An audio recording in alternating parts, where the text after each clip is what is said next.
Let's get into it. It's crime o'clock, yeah, feel that sound. Typically unique when the truth comes out. Tick-tock, won't stop, let the facts talk. Pull up real close, yeah, it's crime o'clock. Clock, clock, yeah.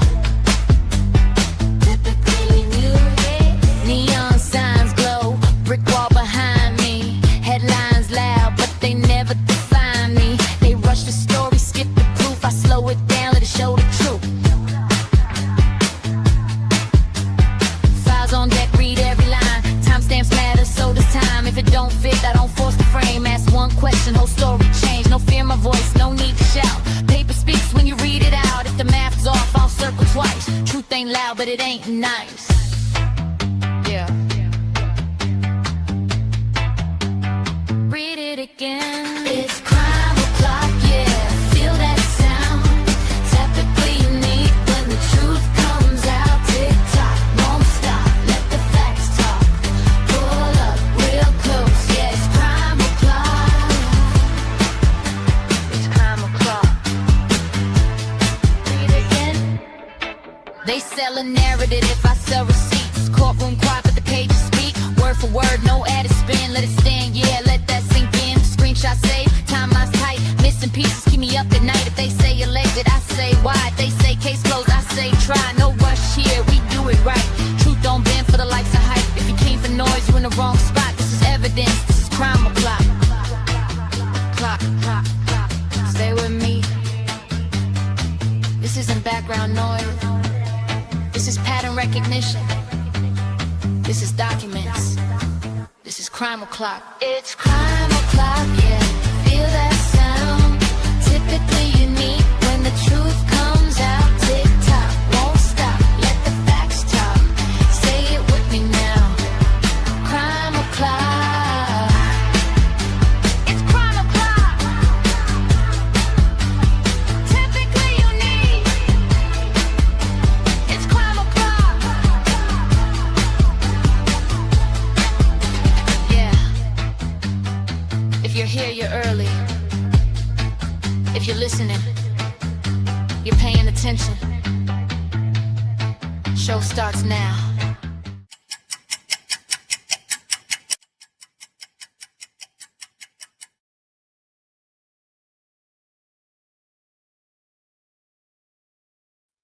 Welcome back to Crime O'Clock on Typically Unique. Hello, everybody. Come on in. It's Monday after Father's Day. Happy Father's Day to all the dads out there. Hope you had a wonderful day.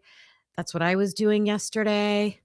Spent all day with Carly and Carlos, just having fun with her and him. And I'm going to go see my dad today. Called my dad yesterday, but I'm going to go see him today. Welcome in, everybody. Hey, Jen. Hi, Christina. Thanks for being here, mods. Hello, Jeff. We're not going to block Jeff. Leave him alone. Leave him alone. Jeff's allowed to be here. I'm Taylor Noel. Hello. Hey, Scully. You were cracking me up on your show this morning. Oh, my gosh. You had some funny little comments in there. Hi, Lily Shaw. Layla Burns. G Bean. Thank you. Thank you for the compliment. Pinto Sack. Hello. Blue Devil. Hi, Margaret. Hi, Leah. All right, everybody. I hope I didn't miss anybody. Sweet Pea became a member. Welcome to the peeps, Sweet Pea. Glad you're here today. Welcome to the green team. All right, you guys. We're talking about the 1112 pumpkin camera house today. And, I get in my thoughts about this case, and I've just been hooked on the time period where everybody should be getting back to the 1122 King Road murder house. And the audio that we hear at that time, that 227 time period up to like 3 something, to me sounds like crime time noises. And we're having all these interviews now where we're hearing where these college students are saying they were at. And I'm finding so many contradictions or just things that aren't clear. And I don't know how they did a crime timeline without narrowing all this down, narrowing down all the people that knew the victims, were with the victims. You're trying to put 2 of the victims at home at an exact time. And here we are in 2026, and that still hasn't been solidified to the public. So I've had lots of questions about that, and I've been thinking about that. And we played Mark B's video that he made with all the sounds, like that he could identify what was being said. We played that on the verdict room, and I think I played it on here either last week or the week before. It's such a good video. Such a good video. What you can hear, and that also sparked a lot of this. So we have so many good resources out there. Oh, and then that timeline that came out, that what is her name? Day. Help me out, you guys. Who put together the color-coded timeline? I have a copy of it right here that I will show you. It starts with an A, something Day. What is it? Accomplished Day. I came up with it myself. That is a work of art. Like, I've been doing my little timelines on my notebook paper. Hey, Witchy Was. Hello. I'm working on getting you into the mod chat in Discord. I apologize for that. Everything I do on Discord, I have to look up directions how to do it. So working on getting you in there. That timeline is beautiful. Yeah. And she has a tab on there that is just people in alphabetical order, you guys. So we're going to look at that today, because after I planned all this out for the 1112 girls, what's up with you? That's what I put on the thumbnail. I found 3 of the names. So I found 4 interviews of 4 different roommates from 1112 and 3 names that are on that timeline. And she said that timeline is like, a work in progress. So I am just so impressed with that. It's amazing. Amazing. All right, I'm getting you guys pulled up on my phone so it's easier for me to see chat that way sometimes. And then we're going to get into this. All right.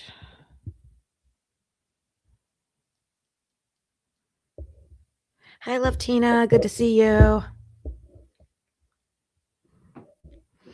Oh, yeah, Witchy Was. You're probably in the general Discord, but we have like a separate like mod chat. So like just I can communicate with just the mods and everybody else can't see it. So yeah, just if there's things in there that like we need to communicate to. I just have to add you to that. So that's on me. Yeah. So that's why. All right. So we're going to start with, let's see here. These are all Idaho State Police documents. And stick around for the end, because we are going to create another list of questions for Mason Barstow. And Logan at Bronx Tales True Crime is supposed to be getting Mason Barstow's interview. She was expecting it today. So if she gets it, she might be able to release it later today. If not, she said tomorrow. So I wanted to do the same thing we did with, who did we do that with? Thank you, Kawanda. Another unique peep. Gifted. Who got that gifted membership? I'm looking. I don't see it.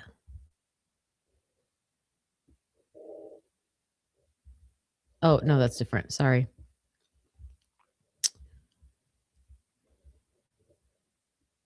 Pinto Sack got the gifted membership. All right. I'm so happy it's someone that's in here. Welcome, welcome. Put some peeps in the chat. Welcome to the peeps. Okay, what was I saying now? So if his interview comes out, I thought we did a really fabulous job with the Peter interview. So we were waiting for the second interview of Peter Elgoriaga, however, I think that's his name, last name. We predicted a lot of the questions and they were asked and answered. So that was good. We'll do that at the end. All right, we're going to go to Idaho State Police report number 7. And that is on page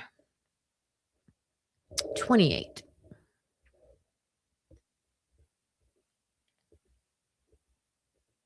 Oops.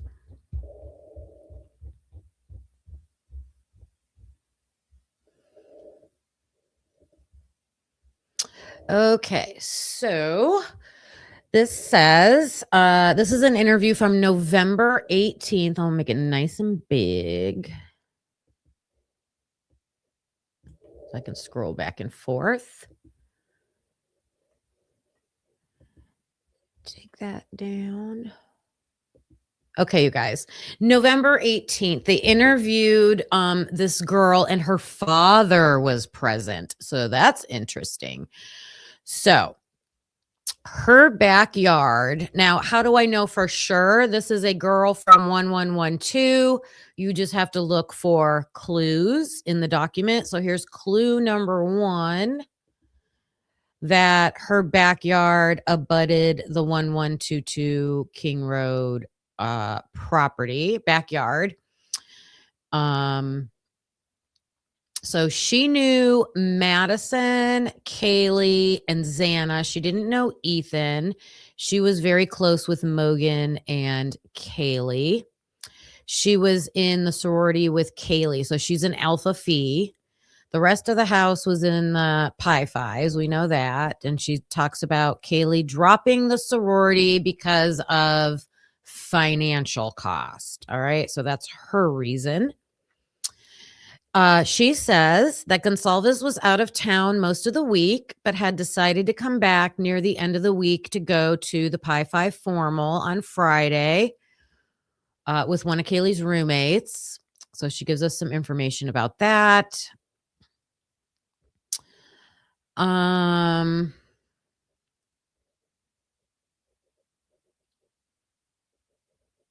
Okay, so this girl is saying that Friday night, Kaylee had asked her to go to the club, but she did not. She did go out Saturday to a game day celebration at about 2:30. Now, we know there were lots of parties going on that day. There was one at the Treehouse. They were watching football. There was one down at 427 Alleys. There were like 2 or 3 at the Whites. So not sure which one she went to. And she says she went to the big blank apartment. Hi, Glenn. Hello, Ro, if I did not say hello to you. Mikey Mike's in the house. The Big White's apartment? I mean, that's what I'm going to say it is probably. She left and went to the game. So this girl went to the game at like 4:40 and Kaylee and Madison stayed at the party. All right. So now we get to Saturday night. This girl went to the Dirty Goat, a local bar. Kaylee contacted her and wanted her to go to the Corner Club. So she met Kaylee at the Corner Club around 11. Gonsalves, Mogan, and a lot of other people were there. She had a small run-in with, I'm going to guess that's Cole Berenberg at the Corner Club. Berenberg was kicked out. I thought this was good information right here. That he was kicked out of the bar around the same time or not too long before Mogan and Gonsalves left. So I've looked at that Corner Club video footage and I did not notice. Did you guys? If you've watched the Corner Club footage, do you actually, because we watch Kaylee and Maddie leave the Corner Club. We watch them leave. I don't remember seeing like a big scuffle or a big commotion or anybody being kicked out, but she's saying it happened right before they left. Hi, Love and Other Habits. I was listening to, I follow Amber Vance. I love her videos. I love her voice. I love her style. I just love how she makes her videos. She was talking about the thing with Dylan bringing Kaylee back. And I agree with Amber that I've never seen anything verified about Dylan going physically to invite Kaylee. And she definitely didn't drive her or bring her back because Kaylee had her Range Rover. So to me, that conclusion would be she just contacted her, like a phone call, a Snapchat, a text message. Hey, come to my formal with me. Okay. Boy, you guys are so fast dropping the links for the amazing creators out there. Thank you. All right. So this girl says she stayed at the Corner Club until 2 a.m. So we're going to look at the video footage and see if we see them getting home around 2 a.m. So let me jot this down real quick. So she says she's at the Corner Club until 2 a.m., which is crazy to me because think about that, you guys, of that blood-curdling scream at 2:27. We hear noises and sounds before that, right? Or no, we can't. We're not allowed to hear anything at 2 a.m. I think we can see the video, but we can't hear it. It turns on at like 2:25, the sound, I believe. All right. So then she says, 2:30. Oh my God. Could you imagine getting out of a car at 2:30 with all those screams and yells and being right next to that? What? She was up until 3:30. Wait till you guys hear what they said they heard. I bet you can take a guess in the chat. They did not hear anything. So I call this girl 1112 girl number 1. This is girl number 1, okay?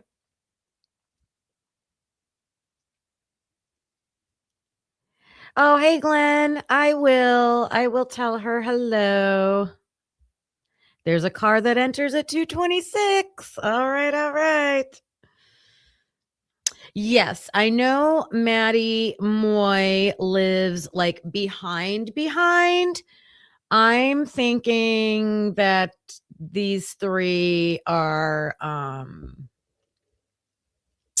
in the 1112 house. So this girl said she woke up Sunday morning at 7:30 a.m. Come on.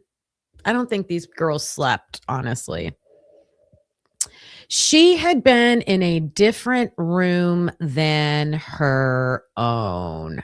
Boom, boom, boom. Oh, and we're going to look at this house. I'll pull that up in a minute. She and roommates made breakfast at 8:30 a.m. Oh my God. You guys, they're right next door. Their windows look right out over there. They made breakfast at 8:30. Later, when she went to her room, she could see a lot of police cars next door. She spoke with Eric. This is how I'm pretty sure this is a girl at 1112 because there's other reports. Well, I heard people talking about that it was Eric knew the girls in the 1112. Oh, I think he said it, right? Eric refers to this house and giving these girls rides. So she spoke with, I believe this would be Eric, the Uber driver, who told her he was pretty sure he had taken Mogan and Gonsalves home that night. See, Eric. Eric drove a smaller gray sedan. Gonsalves's old room was the room Kernodle was living in. Gonsalves recently moved into the room on the third floor after, I believe this is Ashlyn Couch, and I have found her interview also. So I believe it's Ashlyn Couch that was in Kaylee's big room. And when Ashlyn decided not to move back in, Kaylee took over her room. So that was a big, I thought we always associated Ashlyn Couch with that spare room on the first floor. I don't think that anymore. And I'm probably not going to read Ashlyn's interview today. Let me see. But I have it marked. She had a couple little nuggets in her interview. We will look at that tomorrow. Okay. But just know for now that I'm pretty sure this is Ashlyn Couch that lived in Kaylee's room, and Kaylee asked her, "Hey, can I move in since you're not?" And she said, "Sure." Okay. Gonsalves did not seem at all worried about a stalker. She thought Kaylee would have said something if there was a real stalker.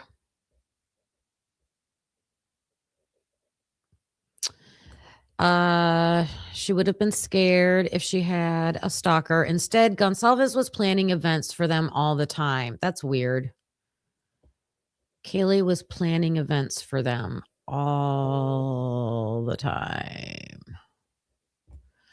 Her bedroom looks out into 1112 King Road's backyard. As soon as I get done with this interview, we will look at the house.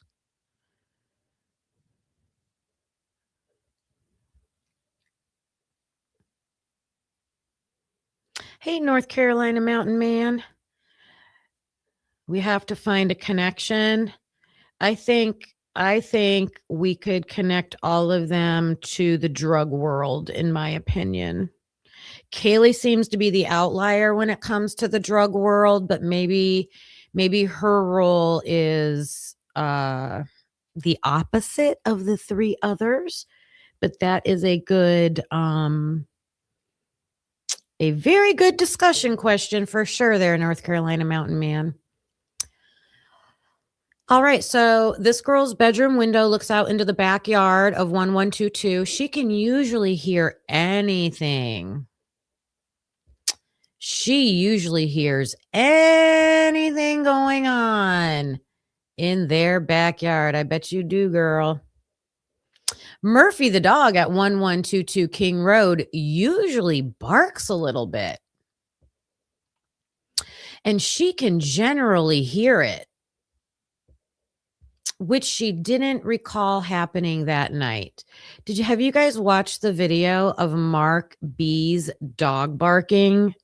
He has like every dog bark. That man, Mark B, if you're listening, you must have the patience, never-ending patience to and like stick-to-itiveness and because it's amazing that you can go through things frame by frame and point out every single whatever the data is that you are looking for, like these barks. Oh my goodness. Amazing. So my point is we have documentation of every dog bark that night. Isn't that amazing, you guys? But this girl who can usually hear Murphy barking didn't hear any barking that night. So this is the girl that was going to go to Europe with Kaylee. Okay. And let's see. They booked those tickets 3 weeks before the murders, you guys. How sad. Oh my God. What a thing to look forward to. Going to Europe while you're in college, like right after graduating from college. Oh. So then she talks about the Range Rover. Then she talks about her moving to Texas. Then she talks about Jack D. Okay. Then she talks about how Kaylee stayed in her old room. So Kaylee, wait, let me see. Kaylee stayed in her old room while she was living in Moscow all summer.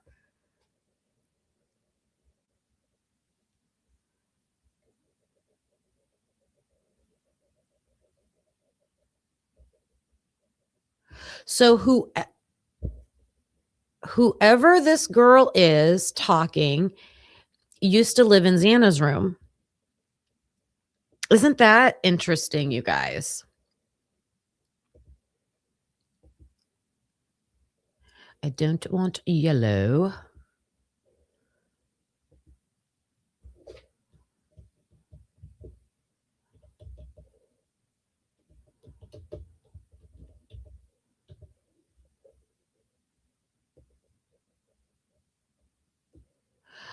I think.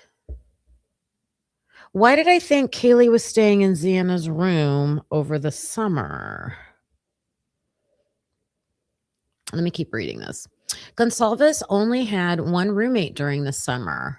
And I think we can figure out this name from the book, but I'm not sure if this is like, is it Sophia Whitehead? Is it Ruby Simpson? I have a feeling it's it's got to be one of the girls that was probably on the lease from the year before. When this is why it's so important to read these documents over and over again, because when I was like Kaylee was in Xana's room. I don't know. I'll figure that out later.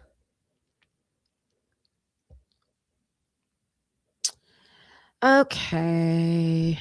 She didn't think, I think this is Jack Showalter. She didn't think Jack Showalter had anything to do with the incident.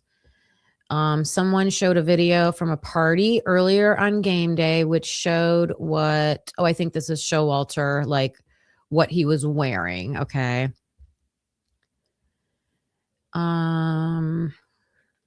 She's giving a little bit more background. She's talking about creepy comments on YouTube. And here's what she says. She says Kaylee and Maddie didn't use drugs. And she didn't know Xana well enough to comment on her. But she did say right here, the neighbors' dogs behind them also did not bark at anything that night. So I don't think this is specifically about Murphy. I think she's talking about other dogs. I know that there's a neighbor on body cam saying that her dog was up all night wanting to go outside. So I want to show you guys something. This is what I'm going to start doing. I was thinking about requesting these recordings. And what they do is they'll say that the audio recording was copied onto a flash drive and it was submitted into evidence, and then they give it a tag number.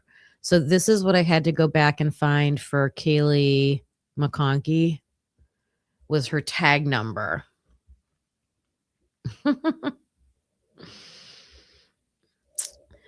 Okay, so this was girl number 1. So let me show you guys these names.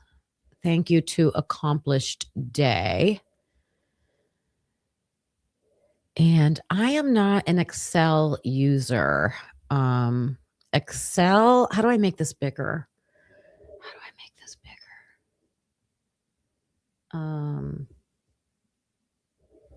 I need to take a course on Excel. Like I'm really good at like anything else. Google Sheets. I mean, Google slides, things like that. How do I make it bigger? Go into view. Thank you. Show. Zoom. Full. Nope. All right. I know how to use the tabs. I want the timeline. Wait, why does this look different? Oh, no, I want the people's names. People. Hold on. Give me a second. I will find it. Oh, wait. Now, how do I clicked on the wrong thing. Now, how do I get out of it?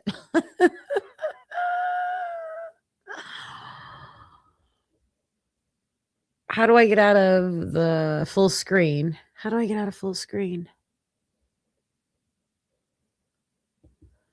Oh my God. Hot mess. Hot mess. Hot mess. This timeline.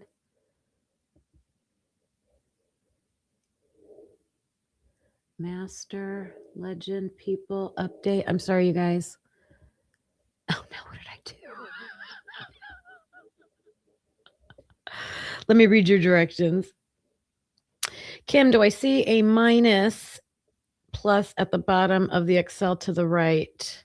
Oh, Leah, I'm sorry. Control Z.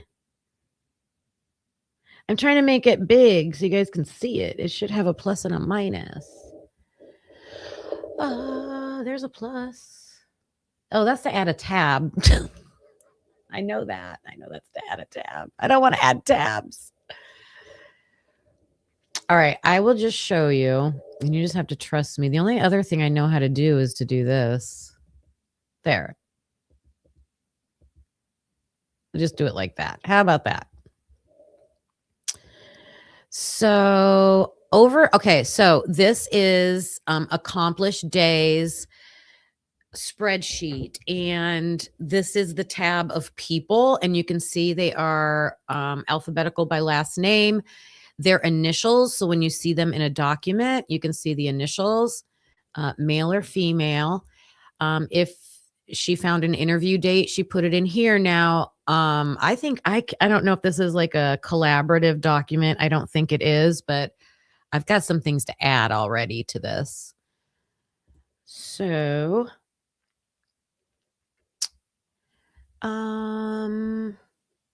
so over here, the description is who are these people? And then if she knows what I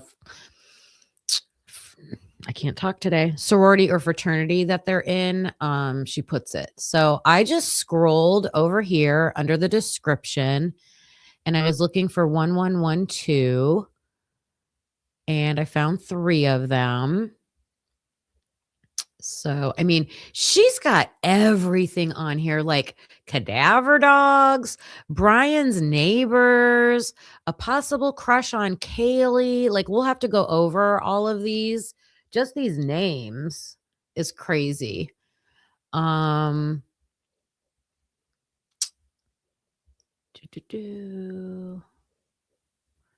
She put Bethany's kind of boyfriend. That's funny. So here we go. If I can highlight this. All right. 1112 King Road resident. Let's go over this way. You guys don't laugh at me. I am not an Excel person. And here's the name. Mora Keto. Have you guys heard that name before? Right there. Mora Keto. Okay. So that's an MK whenever we see that. No interview date. So the interview date would be possibly November 18th. Possibly November 18th. And I don't know what this column was. Oh, probably the document. So I could help to fill some of this in, but I'm not going to do that right now. All right, so that's one of the names, Morakito. So any of you taking notes can write that down. I'm looking in the comments. Has anybody heard of that name? Not mojitos. That's my favorite drink, summer drink. I grow my own mint just for mojitos. And then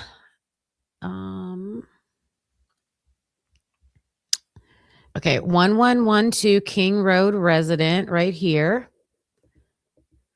I'll go all the way over. Tori Long. Tori Long.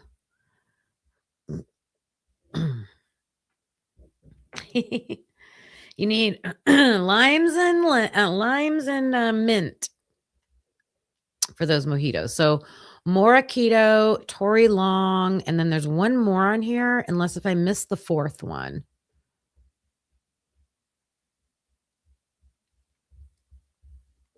Oh, wait a minute. Did I miss it?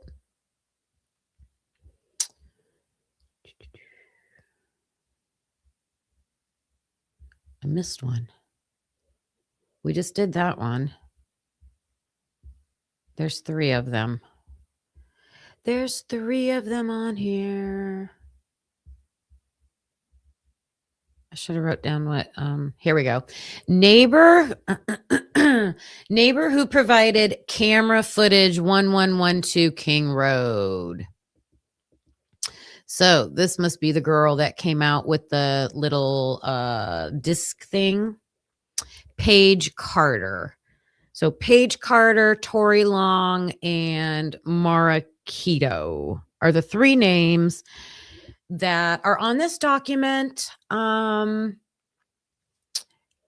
saw somebody talking about, I want to say it was somebody in this chat right now, but I'm not sure. That we need one more column on here to verify where this information came from, right? Like where did we get this name from? So these names are alleged, and I'm not sure where the identifying these names came from, okay? So we'll have to see if we can verify it anywhere.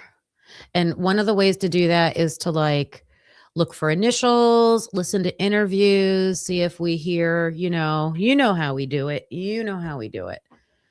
All right, one more thing we're going to look at. No, not that. Let me find it right here. Yes. All right, here's the house we're talking about. So I just read, I call her girl number 1. It was ISP report number 4. I'm not sure which one of those girls it is. Okay. So here's the house. And I got to show you this. It's crazy. Let me see if it will show. There we go. Okay. So there's the outside of the house, or the, going up.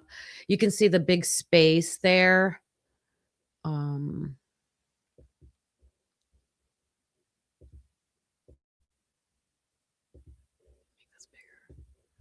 Not making it bigger. That didn't help. So you can see where 1122 is right back there, okay? Where's my arrows? Oh, I thought these went from pictures to pictures. Is this the wrong one? There we go.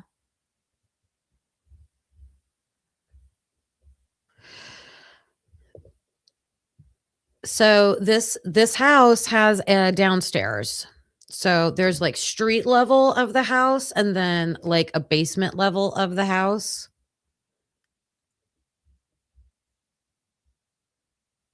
So here's a view. Just there's the front door. I wonder if I can open this. I'm gonna try something.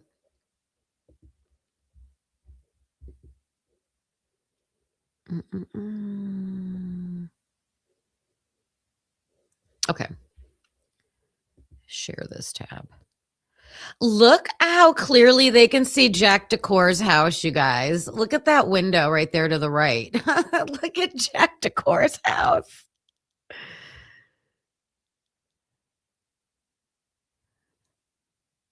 Yeah, they had to hear everything. You had to hear everything. We're gonna look at Hydra 13. We're gonna look at that.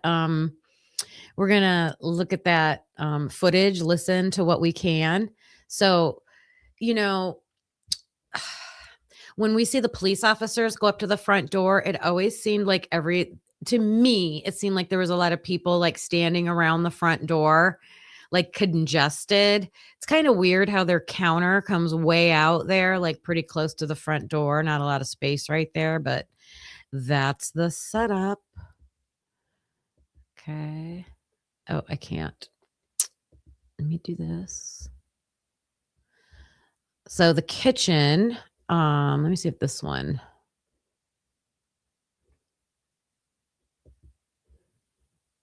Can I open this? Let me see if I can open this in another tab. I'm trying to get this big so you guys can see the view. We have to see the view. Oh no, that's the same one. This one.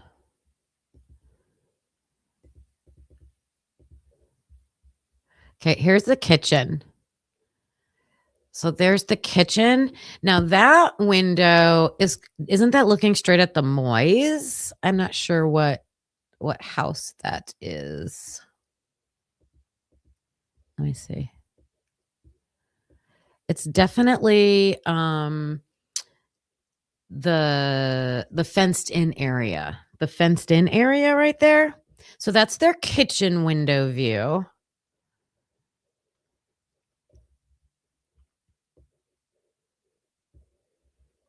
Let me get back. Switching between tabs here. Wait till you see the bedrooms. All right, let's look at this one.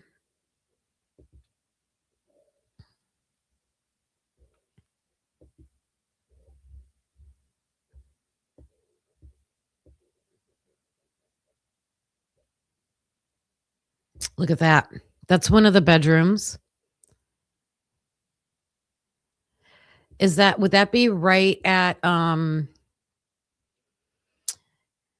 is that Dylan's window and is that Maddie or Kaylee's window up there? Maddie. Isn't that Maddie's window?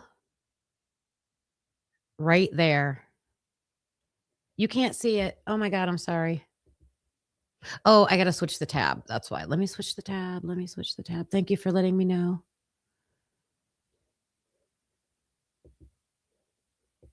There you go.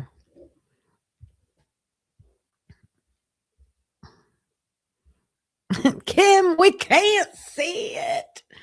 We can't see it. Better?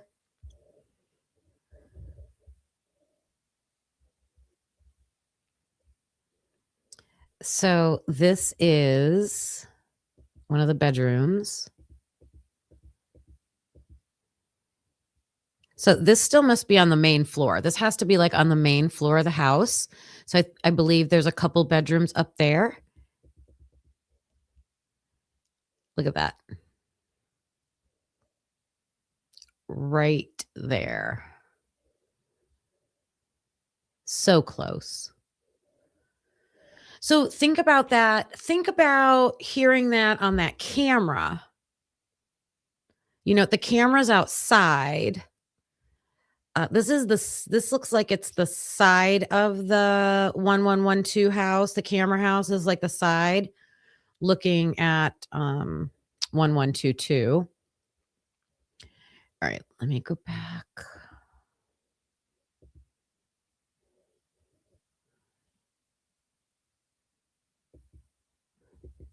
Oh, wait a minute. I'm trying to get all these angles. This one.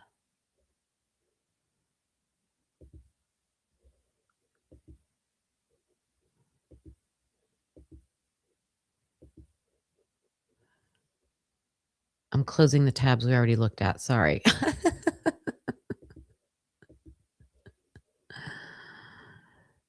All right. Can you see it? Yes, you can.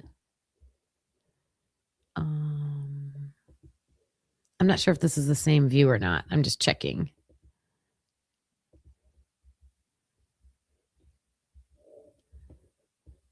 Oh my God. Too big, too big.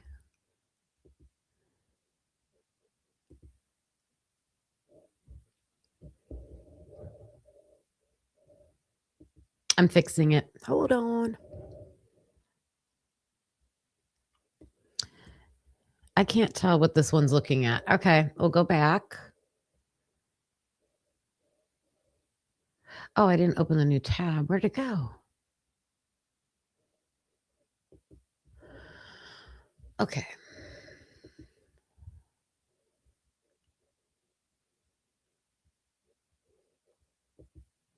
Hold on, I've got everything so blown up. I can't, there we go. All right, let's get to these other rooms. How about this one?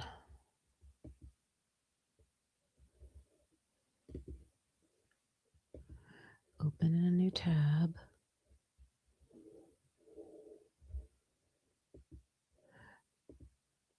All right, I'm in a different bedroom.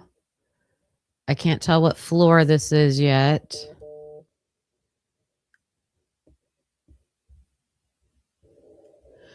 What are we looking at?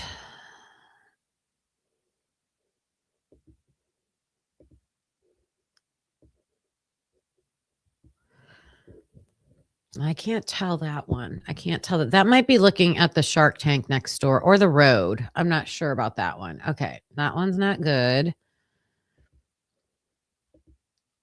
So there's the bathroom.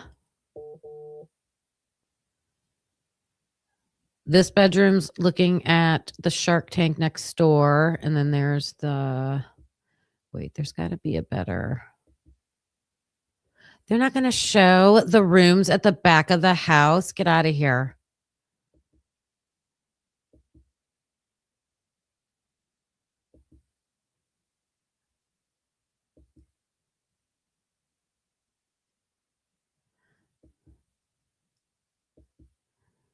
Nope, they're not showing it. They're not showing it. Wow. We can look at the floor plan, though. I have the floor. So here's the floor plan, okay? I know they have 2 rooms that look straight out at the house. 2 rooms that look straight out at the house. Right here. Then we'll go back to some more reports. And I know we looked at this before. So look. So here's the deck and the front steps facing Jack Decor's house and that other house that all the reflections of the lights bounce off of. The exact opposite end of the home has 2 bedrooms. Look at these windows, you guys. Where do you think those windows point to? They point right at the front of the um house. Make sure. There you go.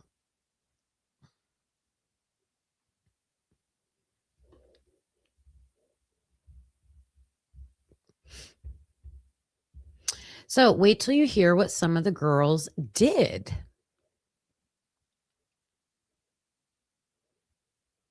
And Critic Rick, you were telling someone earlier that you had so many tabs open, you felt like you were at the bar last night. That's a good one. That's a good one. Yeah, I have a lot of tabs. I have a lot of tabs open, that's for sure. Okay, we're going to go to girl number 2 now, okay? I call her girl number 2, and she is in Idaho State Police Report number 6. Right? Weren't we just reading? Let me make sure. We were reading report number. Oh, wait. I went in the wrong order, but that's okay. So, where did I go here?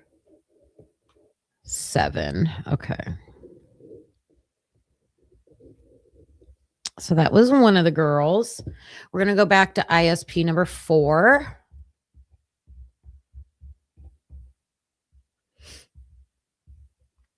Oh, wait, here's 6. We'll do 6. This girl's in the book, Broken Plea, because she's the one that says Kaylee complained about Jack being like Kaylee's child. Remember that comment? All right, here we go. So she says, Maddie, let's see what we know about this girl. This girl, her interview took place in Buell, Twin Falls, Idaho, Twin Falls County. So some town named Buell. And how does she know the victims? She was in the same sorority as Kaylee.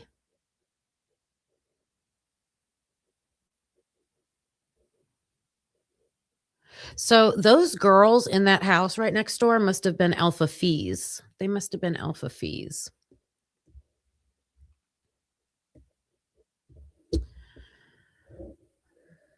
Okay, here we go. Line 5. No, line 4. So this girl is still in the sorority, but does not live in the sorority house. This girl lives in a house which overlooks the backyard of Gonsalves. This girl describes how her room looks directly to the sliding door of Gonsalves's house. I asked this girl if she was around the victims the night of the homicide. This girl was with her friends, and they're redacted, and they started at John's Alley, and they took a phone call from Gonsalves to come to the corner club.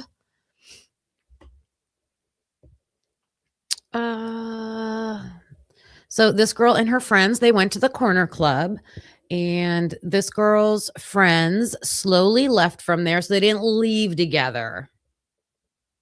So her friends did not all leave together, and they went back to their houses. So she must not have been with her roommates. Kaylee and Maddie were still at the club, and they were planning to go to John's Alley to continue the evening. Someone was talking to another friend and noticed that Kaylee and Maddie had left. They went, I don't know why this is blocked out. Blank went to Grub Truck and believed, so whoever this girl is, she also went to the Grub Truck, and she was about a half an hour behind Kaylee and Maddie. And she even had the same Lyft driver. So does that mean that Eric went and picked up this girl after Kaylee and Maddie? Like, did he bring Kaylee and Maddie home and then go back to the grub truck and pick up 2 more girls and then bring them home, or however many more girls? This is interesting. I need to make note of this. This is ISP report number 6. I think I said. Let me see. Yes. So I've got ISP 6, this one right here.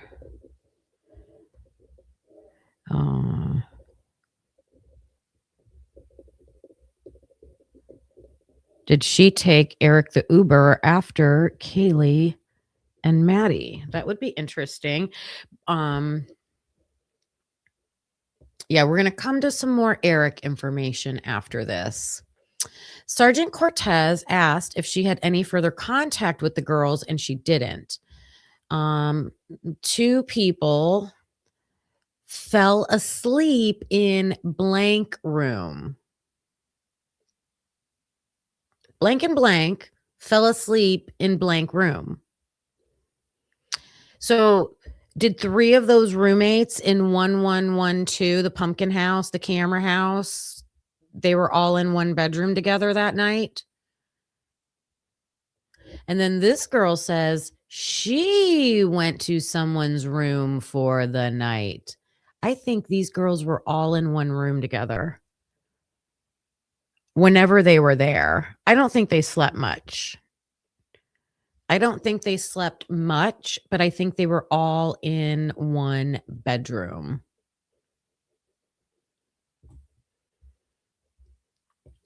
She thought she remembered hearing music, but was not sure.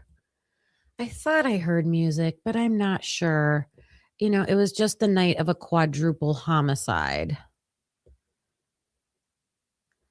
She would have been able to hear if they were having a party.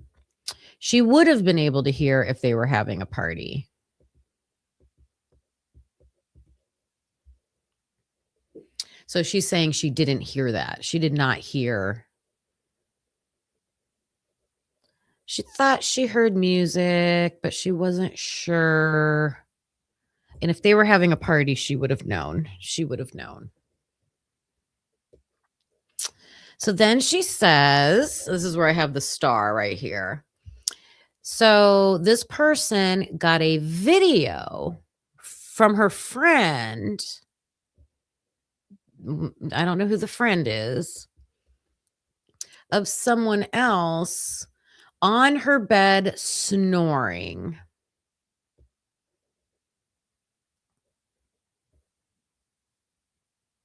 So this girl in this interview talked to a friend who has a friend who took a video of somebody snoring in their house in 1112. It's got to be in 1112. This person tried to listen to the video to see if she could hear anything in the background, and she couldn't. So I don't know for sure if this is in her house, but it sure sounds like it.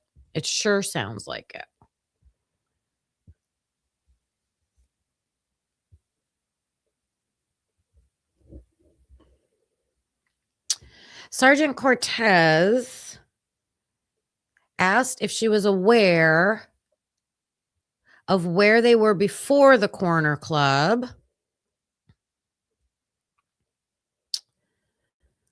This person thought she thought they were at Kaylee's house. Okay. So here's some other information. This girl thought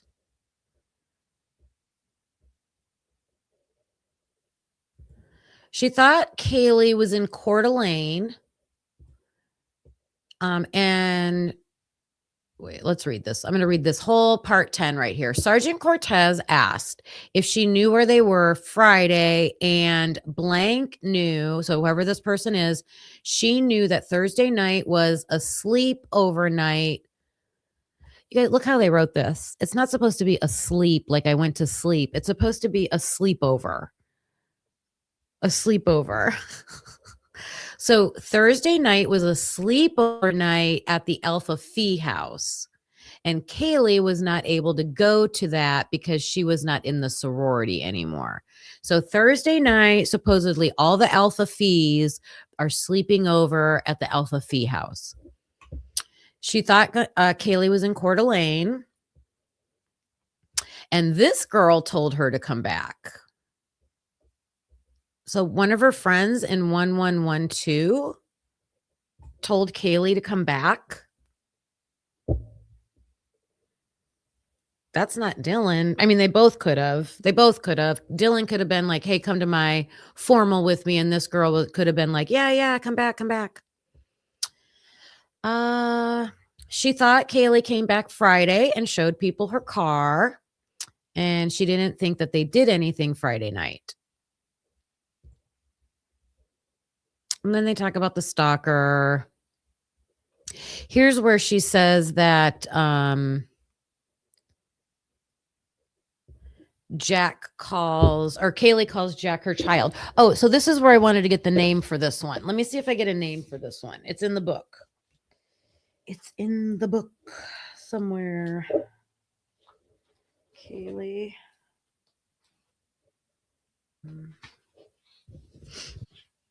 I should have it marked.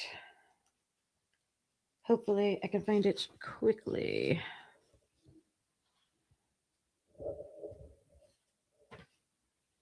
I'm just looking for a name. That's why I'm trying to find this, because I want a name. Here it is. Sergeant Cortez. This is Kristen Zoe Wannenberg.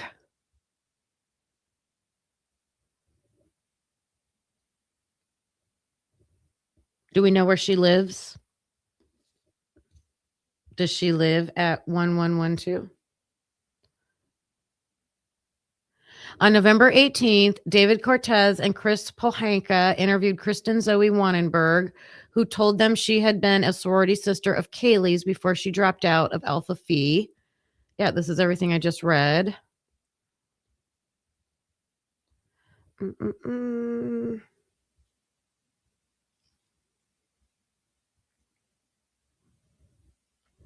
Brother and sister relationship. Does that say that in here? Yep, right here. Brother and sister relationship. All right, let me see what you guys are saying.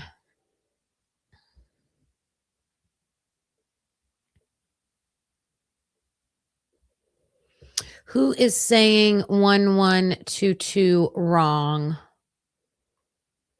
I'm not talking about the murder house. I'm talking about the neighbor house, the 3 ones, 1112. That's what I'm talking about. Hey, Turkey Creek gal.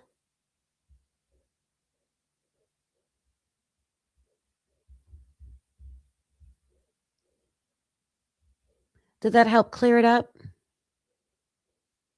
Oh, thanks, Sweet Pea. Thanks, Sweet Pea. Maybe I shouldn't look in the chat. Continuing on.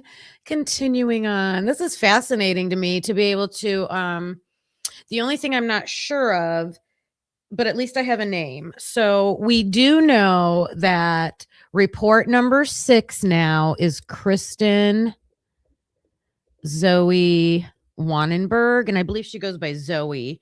And I also believe she's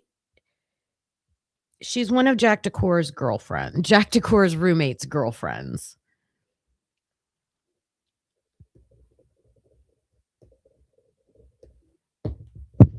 I never I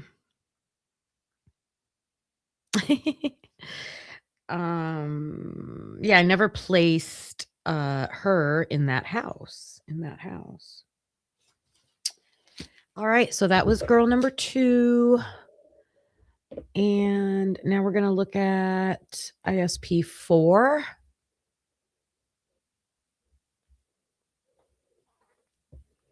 Oh, wait, one more interesting thing. Sergeant Cortez asked, now I'm going to say Kirsten, if she knew anyone that might have wanted to hurt them in their circle of friends. And she said, their circle is interesting. And it's where it kind of stumps everyone because this group of people would probably never have been friends if it wasn't for the housing situation. That's weird of her to say. So she's talking about Kaylee, Maddie, Xana, Bethany, and Dylan living in that house together. And she's saying that the group as a whole, I guess, would never have hung out together. That's not uncommon though. I don't know. I lived with all kinds of different people when I was in college. Some of them I picked to live with and some of them I did not pick to live with. But you just kind of form that group together. So I don't know. I don't know if I would put a lot of weight on this statement. So, all right. Let me find number, what did I say? ISP 4 is on page 20.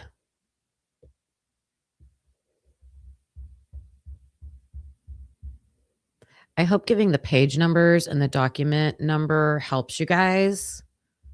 It really helps me when I'm listening to somebody. And they'll show the document and I'm like, please say the number. Please say what document number it is.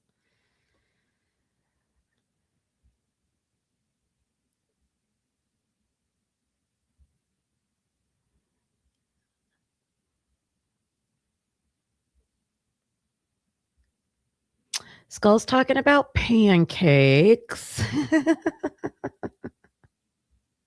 And you guys, I think, are just discussing things with each other. Okay. Now let's look at this person, Meridian. Now they're back to Meridian. There's a lot of people in Meridian that got interviewed in this case. All right. So this girl lived at, I'm going to say 1112 King Road, but this says across the street from 1122. So I'm not sure. Maybe I have this one wrong. Let's see. One of the people across the street was a former sorority sister. One was a classmate, and the other two were people she knew through mutual friends. She knew Maddie and Kaylee the best. Her boyfriend was best friends with Mogan's boyfriend. That's Jake. And so they hung out a lot. This was a current relationship. Mogan was in a class with her. Kaylee was an Alpha Phi sorority sister. So this is an Alpha Phi. And she just knew Xana and Ethan in passing.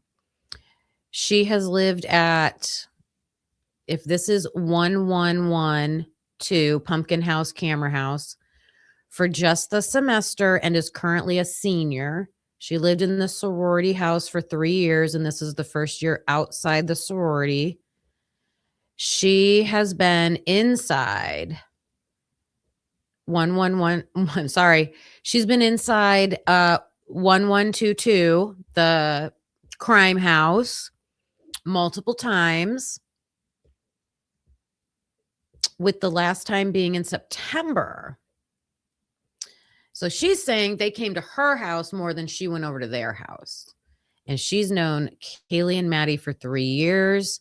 They met through recruitment. She saw Kaylee and Maddie Saturday night. They went to the Corner Club. Mogan and Kaylee were already there when she got there. They were there for a couple of hours.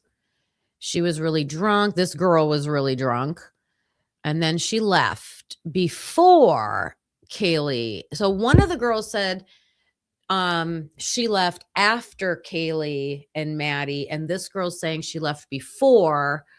Also, one of the girls said all her roommates left at different times. So this is all matching up with what they're saying about leaving the Corner Club. They all left the Corner Club at different times. And she's saying that she left sometime around midnight. And then she talks about the stalker. Okay, here we go. She heard from another friend an instance of the house door at the crime scene house. being open after all the roommates returned from a weekend trip. So that's interesting. Nobody was there at that house all weekend, and when they came back, the door was open. I had never heard that before. Okay, here's why I think this is at the camera house, the pumpkin house, because right here, she has a basement room and can see the 1122 King Road house from it. So this girl has a basement room and she can see the 1122 King Road house from it. She woke up at 9 a.m. Well, remember, the other girls said they woke up at 7:30 and were making breakfast at 8. This girl woke up at 9 a.m. on Sunday, and she didn't hear or see anything that night. So here's none of them, none of the girls. How many have we read? I've read report 4, 7. And let me check and make sure I read report 6.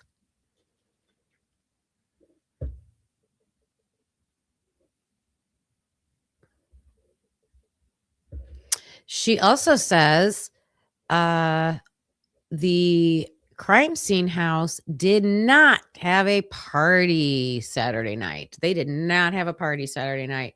They may have had one on Friday, but it wasn't crazy.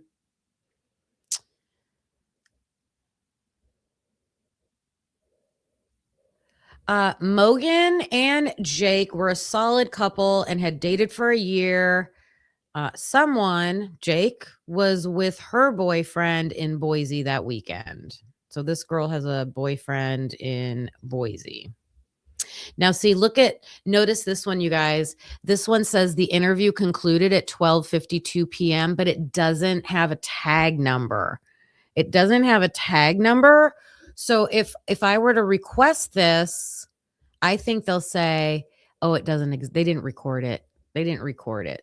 That'd be my guess. That's my guess. I don't know. I don't know. Let me make sure we looked at number 6. And now we're going to look at the video. And hello, everybody watching. Please make sure you hit that thumbs up button.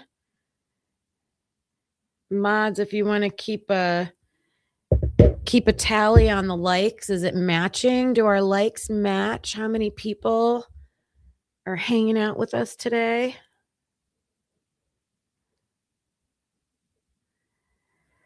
We should FOIA for the weekend that they were away.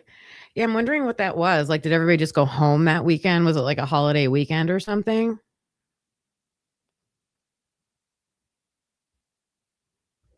I don't know. All right, let me get to this document. Almost there. This is... Oh, another one at Buell. Oh, wait, I might have read this one. Let's double check and see. I should have marked them off as I went. I apologize. Yes, we read this one. Yep.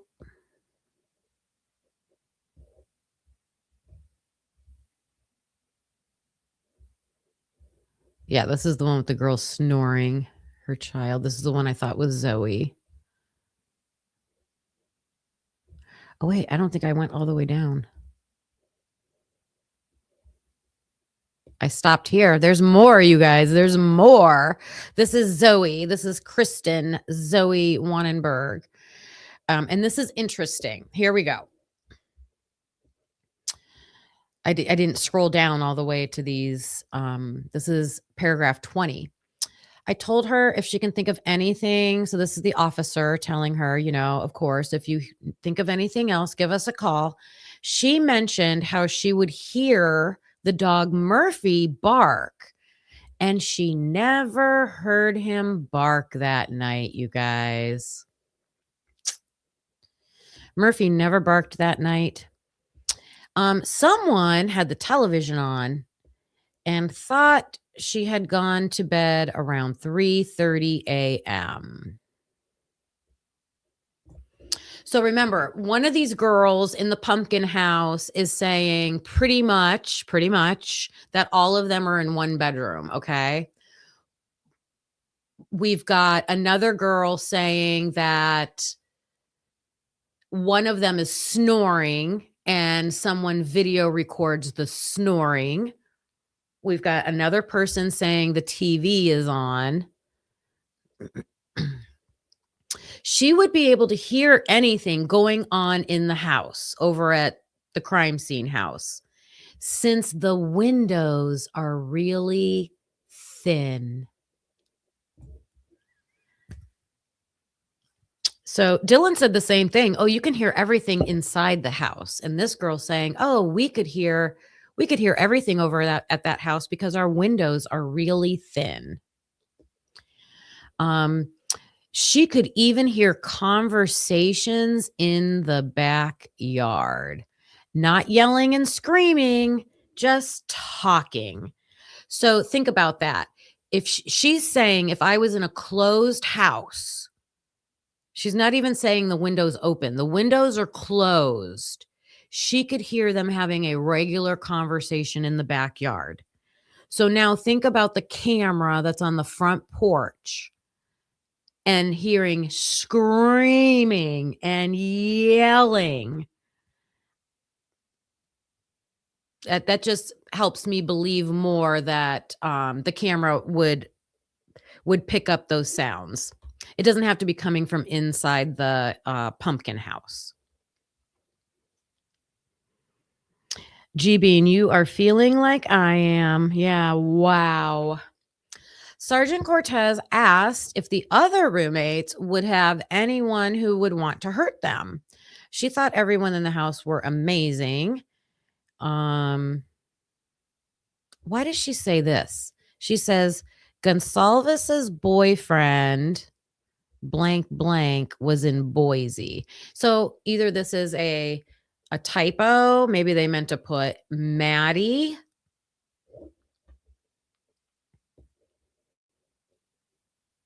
And she spoke very highly of him. That has to be Maddie. That has to be Maddie. Kernodle and Chapin were in a newer relationship and usually partied with the blank. Kernodle knew a lot of people and did not have any enemies.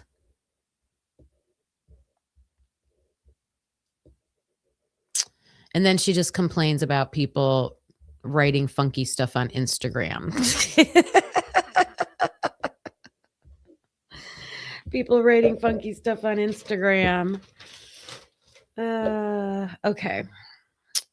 Let me check my notes here. So we did all 4 girls that I believe, remember, I'm trying to fill in the names on these documents. I feel like based on what we can get out of these interviews that these 4 girls match living at 1112 the Camera House. And I was able to match one of the reports back to the book to get a name of Zoe. And then Accomplished Day has her amazing timeline. And she has other names on there. If you guys weren't in here for that, there are 3 names on there. But I don't know where the names came from. That's the only problem. We've got Paige Carter, Maura Tito, I think was the last name. I can't remember the last name. Paige Carter. And what was the other one? Tori Long. And I had never heard those names before. So, all right, let's see what these girls were doing. What were these girls doing that night? And let me find. I have to find the video. I have it saved, I believe.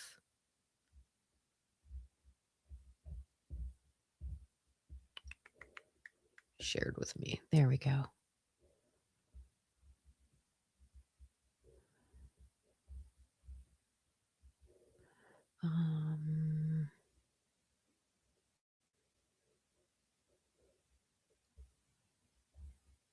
Give me a second. That's the timeline.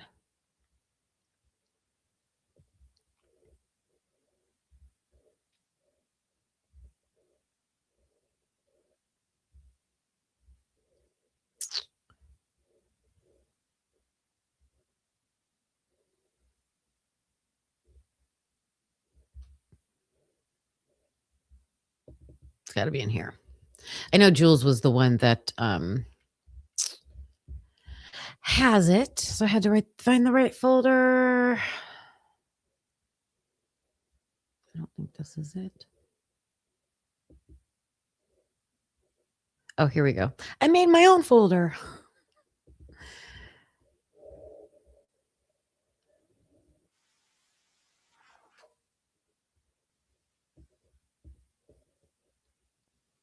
All right. Okay, you guys, brace yourself. This is the 225 clip. I was able to find this easily, so we'll just play this one first because the one girl says they get home at 2:30. At 2:30. So they're saying that they get home at 2:30. So let's watch this and listen to this. This is the one that has the, screams and sounds on it. So looking for my correct tabs over here.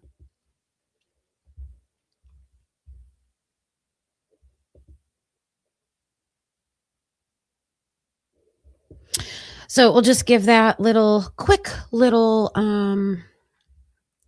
warning there.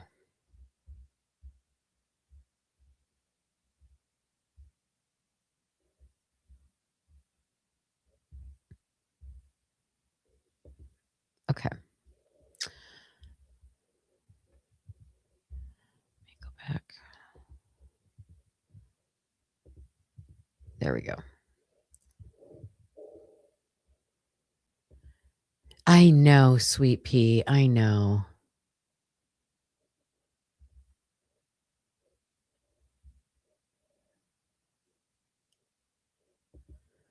Don't we see these girls come home on camera really late at night? I believe we see them coming and going a few times. So that's what I want to mark all those times.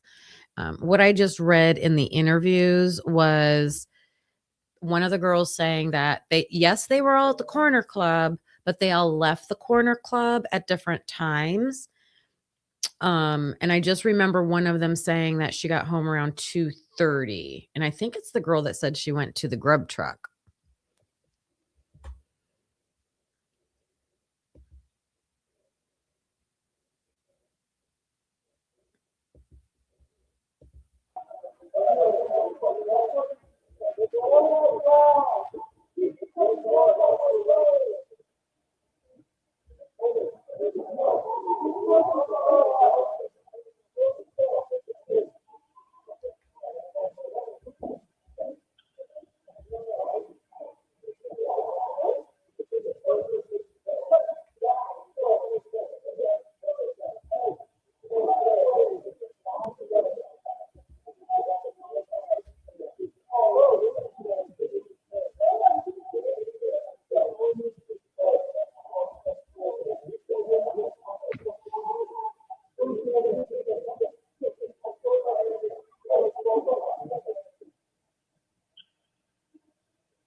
I just wanted to point out real quick how when we had Mark B on the verdict room Saturday night, he made such a good point about the phone call between Kaylee and Jack Decor. I don't care who called who. Nobody would be on the phone having a conversation with all that screaming and chaos that seems to be going on. Like, that's crazy. So then the question is, what was really going on with those phones? Was it a real phone call? Was it not? What was it? Like that just makes it seem questionable, right? I'm not sure. Mark B has a wonderful video with the gunshot sounds that he says he thinks. I don't it's he has a whole video on that. I think this is just a clip that I got from Jules when she shared her files with all these videos. Yeah. Yeah, the ones he's identified. Yeah, yeah. He has a different video about that. And is it this time frame? I can't remember.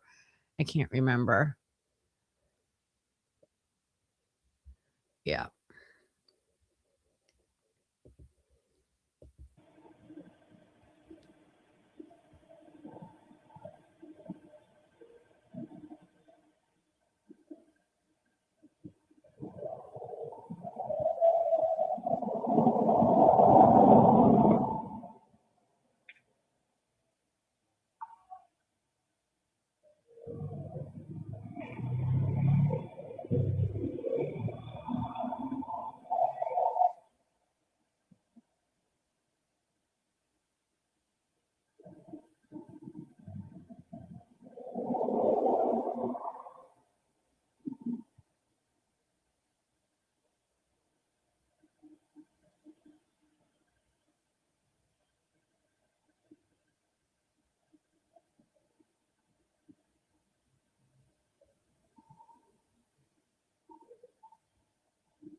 So if the girl's interview is correct,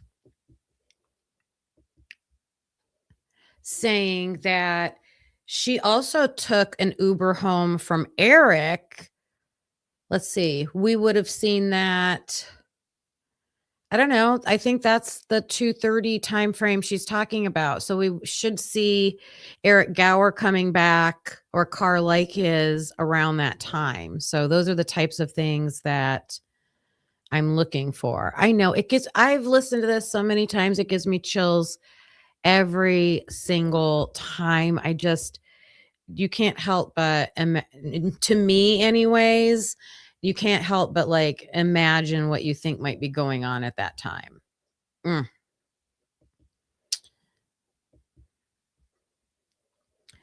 All right, I only put one in there. Let me see. Um,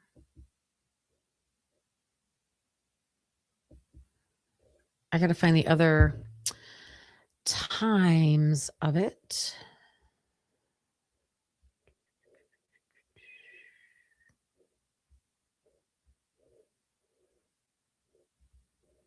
Let's see.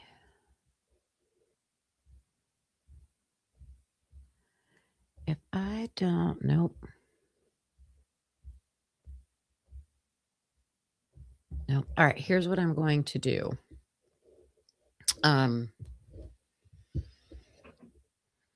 I feel like we have identified the 4 interviews of 4. There could be more roommates. There were way more bedrooms in that camera house, the pumpkin camera house. There could be more roommates. I have found 4 so far that I think are the residents of 1112. The information we have from them is they went to the corner club, most, if not all of them. I don't know how they arrived. They left at different times. One of them said she was about 30 minutes after Kaylee and Maddie at the grub truck. So we could look for that. We should be able, and she said that she took the same Uber ride home as Kaylee and Maddie. So we should be able to see that. And then I do know there are clips of them going in and out of the house. And I thought I had them all saved in my Google Drive, and I just do not. So I'm going to get those found, clipped, ready to go for tomorrow. And tomorrow will be like scour the video evidence of these girls throughout that whole night and the next day. Like everything I can find about that on video is what we will do. But right now, I want to switch. Let's switch over for a minute. Okay. Stop with 1112 camera house. And I want to talk about Mason Barstow because we should be getting an interview coming out from him. Okay. And let me know what you think in the comments with Mason Barstow. Do you think we're going to get a lot of information from him? What kind of information do you think we will get from him? And before we hear from him, I thought it would be important to, we can read his report summary. It's not too long, and be like, get some background for him. Like what did the Idaho State Police say that he said? Like, what's their summary of his interview? And then when we listen to him, maybe that will help us fill in some blanks. And then we're going to brainstorm some questions in a minute. We're going to use the projector and come up with our own questions. And I think this document will help us do that. Okay, he's in Idaho State Police Report 44. And let's see. Now, Report 44 has many different interviews in it, okay? So you have to start on, line 54 is Mason Barstow.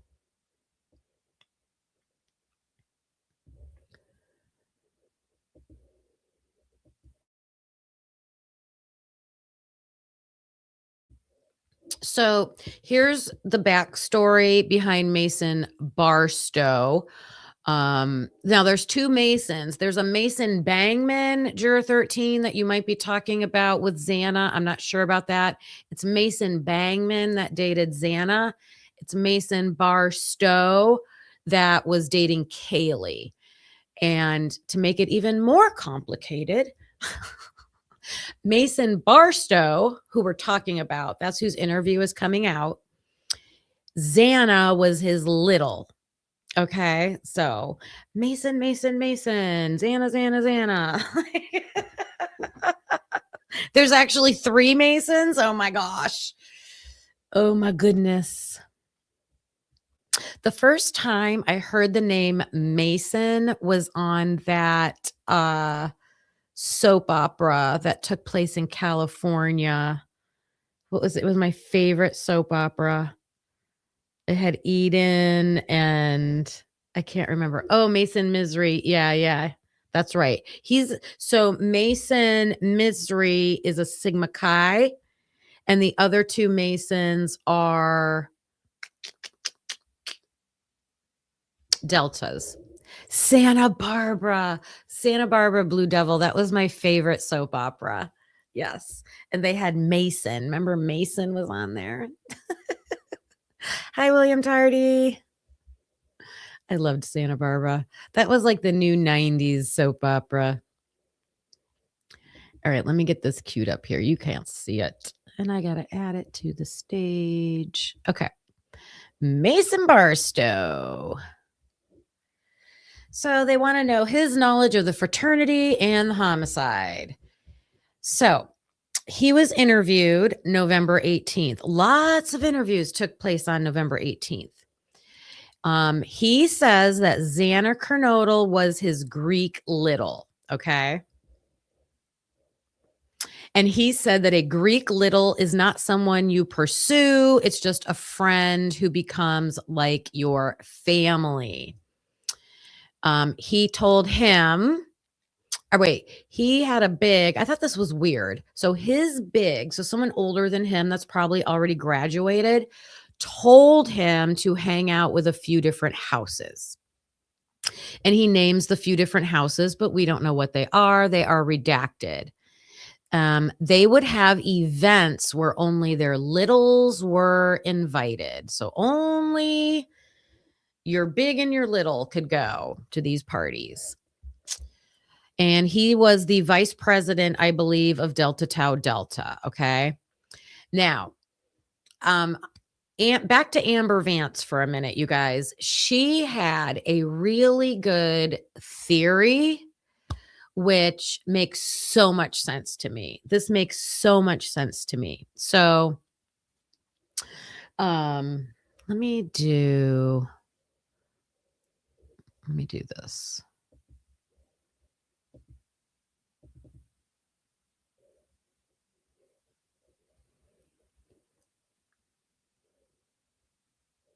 Give me 1 second.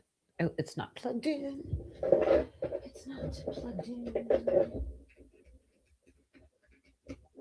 We're opening up the projector. I need a female version of Hector. Something that rhymes with projector. Oh my God. All right, taking that down. Nope, taking that down. So I'm going to tell you about her theory.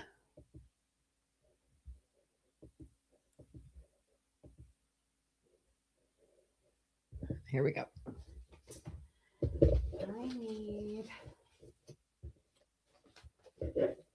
I'm not prepared with the paper.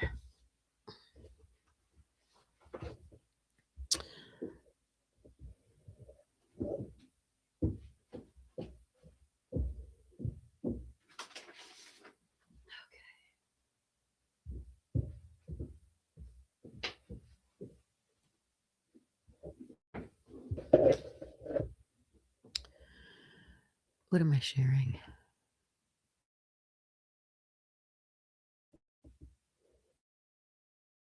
What did I do with that sharing button? That's not right. We'll get it.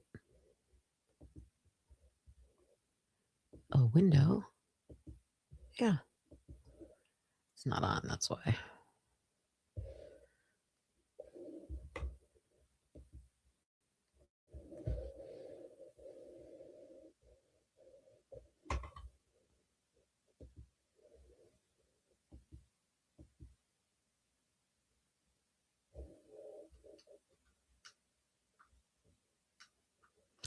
Well, this is not working. What is going on? It's not working. Annoying.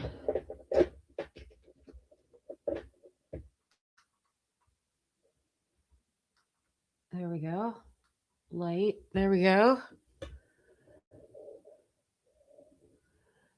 Mm-mm.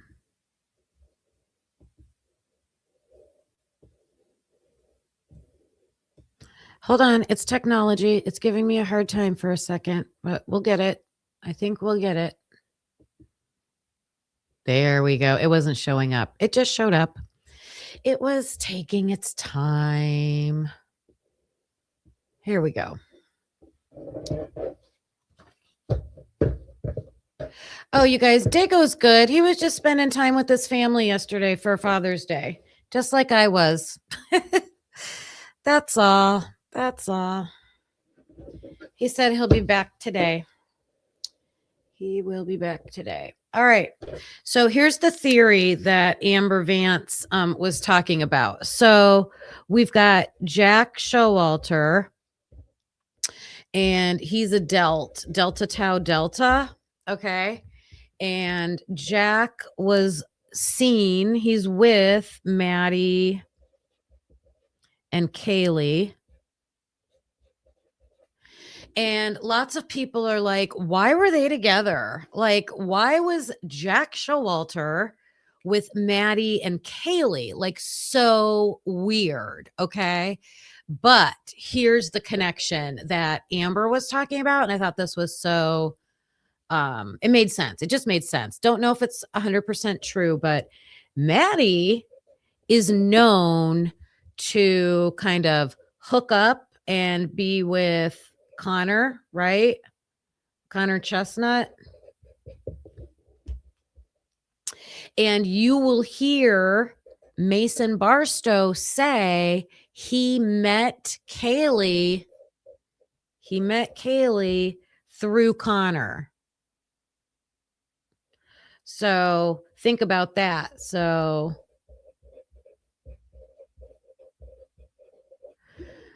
you know, Maddie's got a longtime boyfriend, Jake, right? We know that. They're the boyfriend girlfriend couple. But we know that Maddie's hanging out sometimes with Connor. And doesn't it make sense that, you know, Maddie's hanging out with her best friend and he might bring along his best friend or one of his sorority brothers, you know, and they all meet and they all hang out. And then these two start dating. And Jack is known to be at 1122. And so these guys are all delts. So you've got Jack Showalter being a delt. You've got Connor Chestnut being a delt. And you've got Mason Barstow being a delt. And so Amber's theory was if Maddie and Kaylee were with Jack Showalter at the bar and like leave with him because perhaps, just hypothesizing, these two were going to go back possibly to the Delta Tau Delta house because there's interaction this day with Kaylee and Mason, right? Mason seems to be at one of these parties during the day, and Kaylee apologizes to him. We don't know for sure what. We can speculate. So it seems like Kaylee wanted to hang out with Mason that night, But Mason had other plans. He was with another girl. The other girl spent the night with him. So imagine Kaylee, she had texted Mason at some point during the night and he doesn't text her back. So if, Matt, like, hey, I'm going, I want to go, hey, Jack Showalter, take us where we can go see these two. Sometimes you use a friend like that, right? Sometimes you use a friend like that. But if Kaylee's friends fall through or her plans fall through, Maddie's not going to want to go by herself. Maddie's like, I'm not going by myself. So then they go home. So that was a possible theory, which I thought made sense of why they would be with Jack Showalter, and also why they would leave him abruptly. Why would they diss him? Right? Because the girls are like, well, okay, I'm not going to go see Mason, and Maddie's like, okay, let's just, forget it. We're not going to go do that. And then they call Eric instead. And that kind of leaves Jack on his own. Like, what the heck? I thought we were all going back to the fraternity or something like that. So I heard that theory and I thought it makes logical sense, but we don't know if it's true, right? Okay. Here's what Mason said.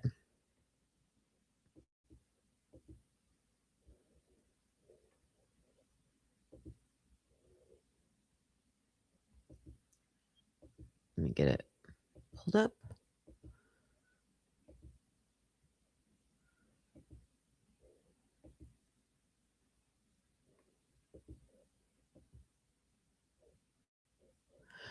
Okay, so in a nutshell, Xana is Mason Barstow.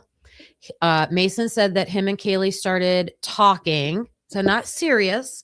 They had been talking for about a month before the homicide. And here's important stuff. He says that he talked to Kaylee on Saturday at a pregame party. So we just some people think that this pregame party, I think this is something that Amber Vance also speculated. This box is so little, like you can't fit Treehouse or the Whites pregame party. So is this 1122? They talked on Saturday at the 1122 pregame party. So did Mason actually go to their house in the morning, like the afternoonish time before they went to the Whites? But either way, no matter where this is, there is some pregame party and Mason is there and he talks to Kaylee and Kaylee apologized to him. And then she wanted to go to the game with him, but he already had plans. So he also says, this is where he says, Kaylee texted me that night and I ignored it. Okay. So he didn't want to hang out with Kaylee that night. What else do we get out of him? This is interesting. And I showed you guys this before. So I want to see, this is one of the things I want to hear from Mason Barstow in his interview. This is line 82. And he said someone was the last something of the fraternity, the president, like the last president. And someone was visiting the weekend of the homicide and was staying at blank. Blank is a cabin at the end of blank blank. I want to know where this cabin is. Where's this cabin? Is this cabin at the end of King Road? I don't know. It's something blank blank. Is a cabin at the end of something road. Where's this cabin? Who's this person? It's got to be, if this is Mason Barstow talking, it's got to be somebody who was a Delta Tau Delta. Who was the president of Delta Tau Delta? Do you guys know? The cabin, I do not believe. I don't think this is the lodge, you guys. This is not the lodge. This is not the lodge. The lodge is Sigma Chi. He's a Delt. This guy's a Delt. It's not Sigma Chi. So the first thing I did was look up Delta Tau Delta cabins, right? I don't know. I want to know who the past president of this fraternity was. I can't help thinking about CG, who was kicked out of the fraternity. Like, this person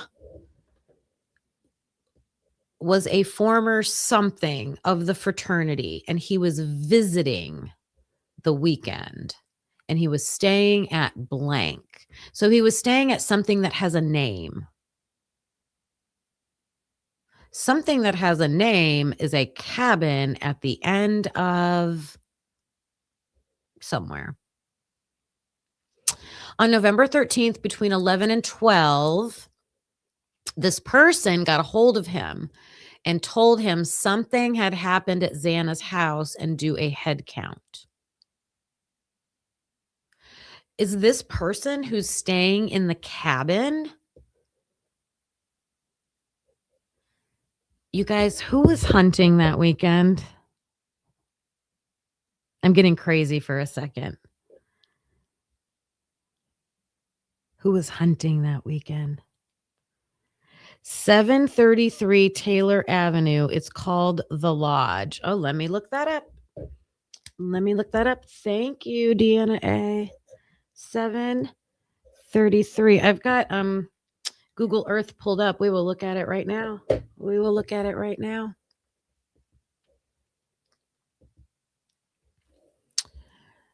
Okay. Hopefully you can see this.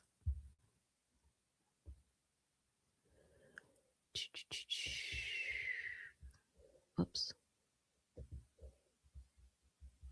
So you said 733. Why isn't this showing up? It's not showing up because I'm not sure. Yeah, there it is.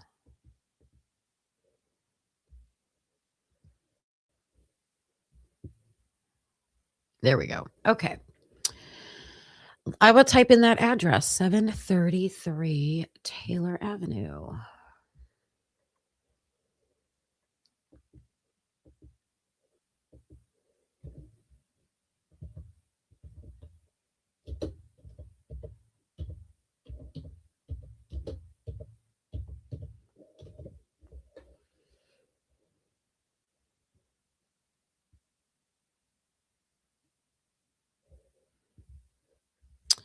So it's right here.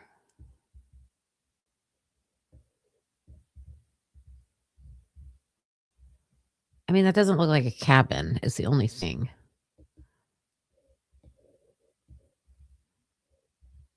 Unless it's called the cabin. Is that another nickname for a house that we have? Hello, Rosie Russo. Hello. Facing Sigma Chi, right near King Road. I know there were some cops that were hunting Smiling Sleuth. I'm just saying there were quite a few. Wasn't Payne hunting wolves or something? Because here's what I found. Okay, so we've got this. I would need a nickname for this place right here if it's called the lodge. I mean the cabin, because it doesn't look like a cabin. If there was, and plus it says it's on the end. So here's what I think, you guys. If this cabin is on King Road, because this is still King Road right there, or Queen, whatever. Queen King Road. let me go down to Street View right there. Oh, saved a project. Done. Let me get down here. Okay. All right. So Mason's interview said that someone is staying in a cabin at the end of blank road. And they're 2 short words. Okay. 2 short words. So I was just like, is it King Road he's talking about? And I don't have, so this little house right here, okay, kind of looks like a cabin-ish. I still wouldn't even call this a cabin, but here's Jack D's house. And then across the street, we've got, I thought there was a girl's house. Oh yeah, down here. There's a girl's house right in front of this white car. This little thing right here, not really an address, and I don't know anything about it. And it's super secluded, hidden in this tree area right here. So I'm just saying I'm keeping my eye on this because I don't know anything about this it just seems like a little tiny, I would call this more of like a bungalow type place. But so this is one option. And then someone in the chat just told us to come down here and look at, whoops, this way. It was at 1330. Somewhere in here. Is it this one? So somewhere down around here. I'm going to see if I can go around the block and see.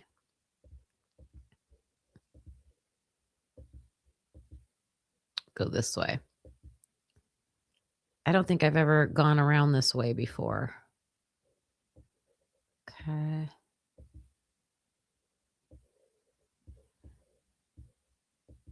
You know where else there's some buildings that look like cabins is at the end of Taylor. Down by the oh, this is so wooded you can't see through.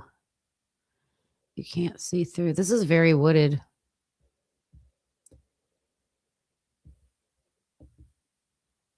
Let's see. What do we got here? This is more, I don't know, but we're on the hunt for a cabin, and I want to hear Mason Barstow say more about it. What's this? Yeah, these are all houses. Houses or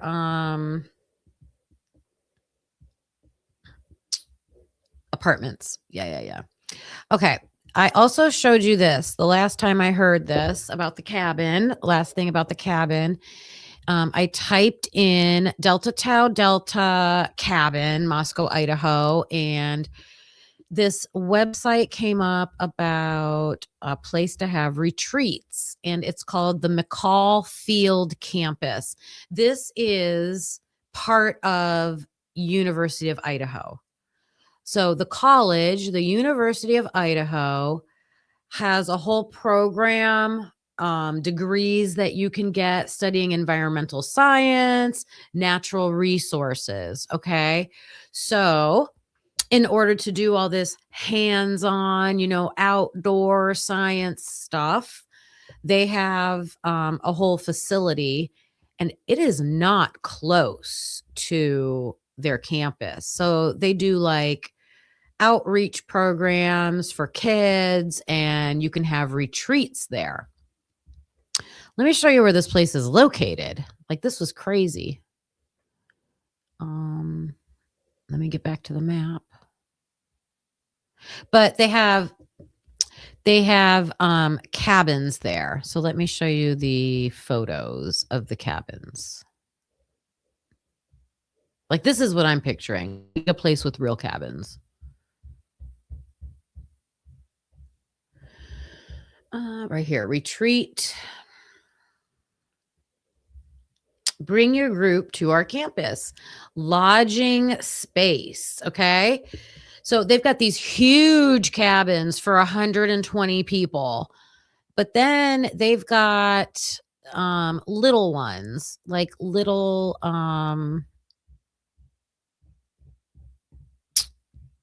all the way from you can just rent what do they call those things?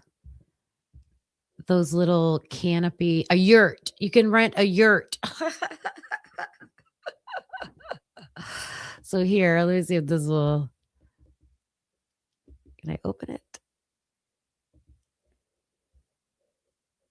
This one, this one, this one. There. No, where'd it go?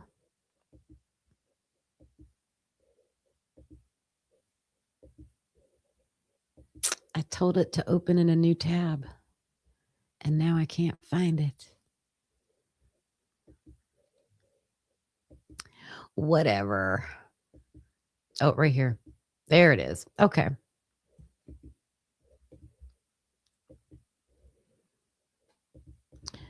I mean, I don't know about you guys, but isn't this what you think of when you think of a cabin like that? That's a barracks. Cabin equals 1126 across from Adam and Jack's. Bubbly, is that the place I was just showing? That's the place I was just showing. I swear. Here, look. I really think this is it. Wait, where's my street view? Where'd it go? Yeah, go down to street view. Wait, not here. No, go back.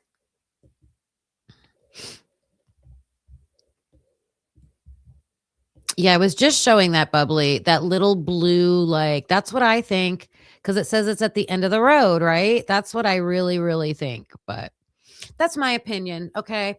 All right, you guys, so we got a couple options. The only thing... Oh, I had to sneeze. That came out of nowhere. Sorry about that. The only thing about this cabin place is wait till you see how far away it is. Oh my gosh. So look, all this, I'll make sure it's showing up. All those yellow dots are right around the neighborhood of the crime scene. Okay. So all of this is, Moscow, the university, the park, the camp. I'm sorry, the camp. Where'd I put it? It is way down here. I put it on here somewhere.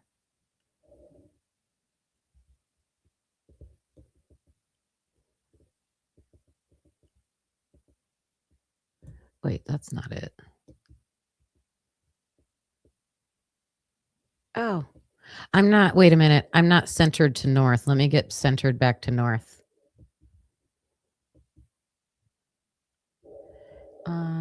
Reset to north. That's why I'm all screwed up. There we go. All right, so look at this. We've got the university up here at the top, and then we've got the camp all the way down here. That looks like quite a distance.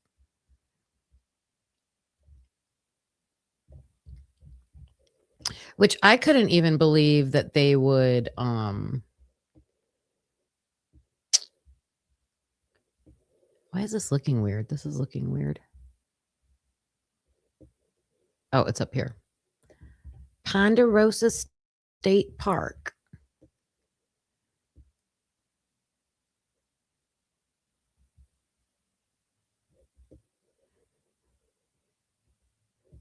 I just thought, if they're having college students go there, it seems quite a ways away.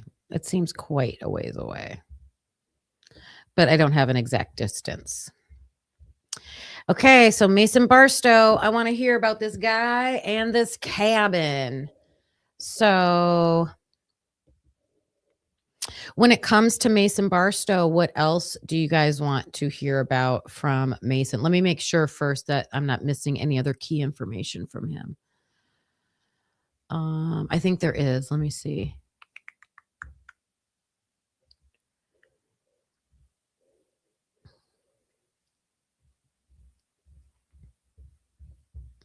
No, I didn't.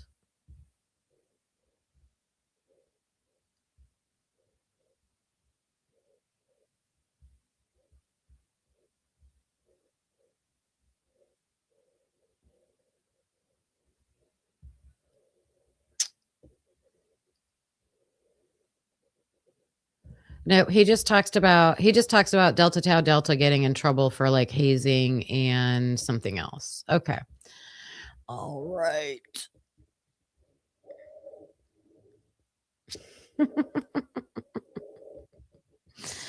Okay, we're going to create our list. We're going to brainstorm together.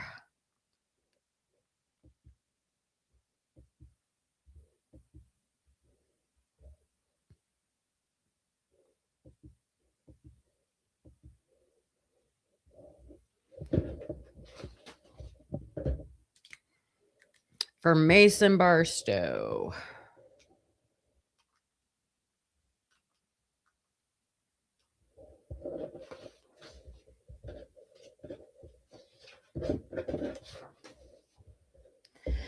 All right, Mason Barstow.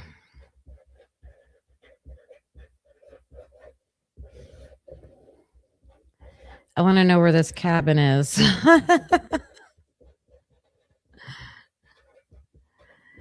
Where's the cabin? Put your questions in the chat. We're going to brainstorm a list of questions for Mason. Where's the cabin?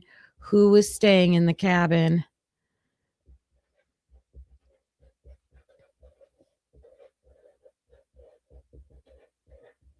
What else?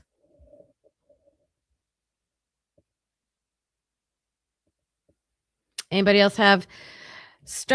We're going to brainstorm. So when you brainstorm, you like rapid fire, put every question that pops into your head about Mason Barstow in the chat, and we're going to make a great big list. What do we want to know about Mason Barstow?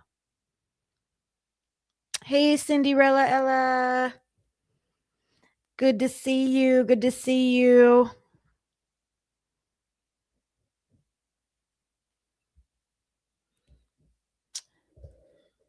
So if anybody wants to contribute any questions to our list, and then we will go over this list after we hear the interview with Mason Barstow. So I am thinking, why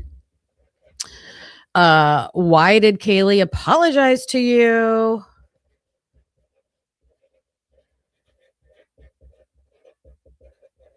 Why did Kaylee apologize to you? How long have you been talking to Kaylee?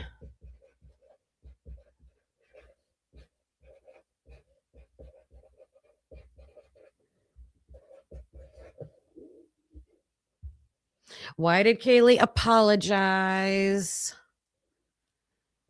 Oh, you know what I want to know? You guys, Mason is a Delta Tau Delta. Who is CG? He could tell who is CG. Who got kicked out? Who is the Delta that got kicked out? Now, do I think they'll ask any of these questions? No. But could Mason Barstow answer these questions? Yes. Who got kicked out? Yeah. The cops know that the Delts are selling drugs. Who's selling drugs? Who's selling? Spit it out. The cops even said it on tape. Are you the one who told Kaylee, make me a sandwich? Ro, that's like the best question. Oh my God.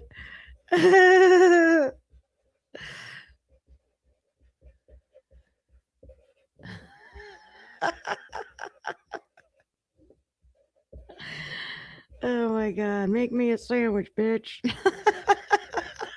Oh my God. That's so funny. Oh my God. Oh, has he ever talked to Jack D? Let's see. Just do this. Ever talk to Jack D?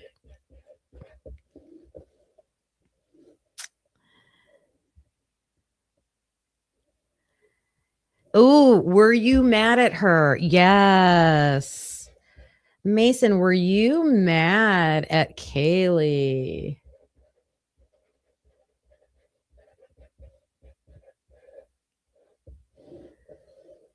Yeah, even like, were you done with her? Like, were you moving on with Miss Mia?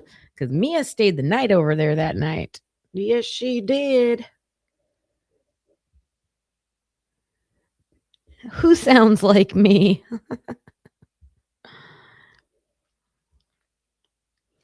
Does your phone bill show who you texted or just who you called? Oh, William Tardy, you're just asking that in general? I believe both. I haven't looked at it in a long time, but I thought it was both.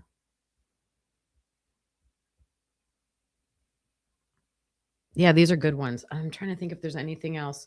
Anything about the delts that I want to know.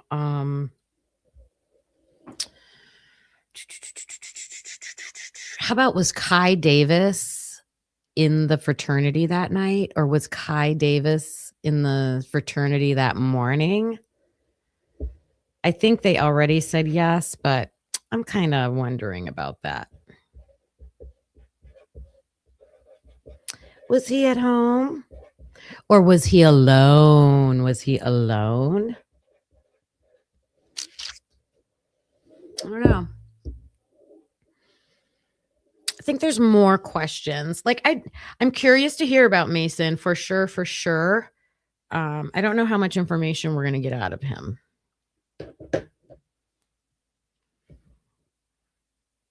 Yeah, you might be right, William, about the phone calls. I can't remember.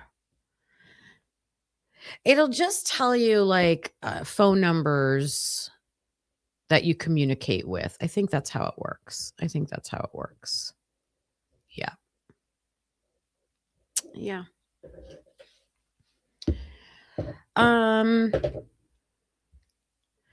Okay, you guys. So we got some information, hopefully, out of today's show. So I read 4 Idaho State Police reports. They were number 4, 6, 7. What was the other one? Reports 4, 6, 7, and 3. No, 7. Can't read my own writing. 4, 6, 7.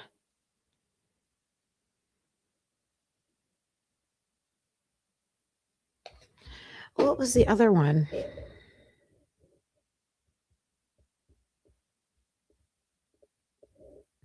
Maybe I only had 3 of them. Maybe that's why she only had 3 names, you guys.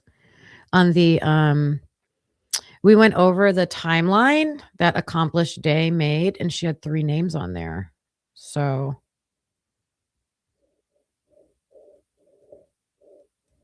I don't know. I have, hold on. Girl number 1, girl number 2, girl number 3. Oh, right.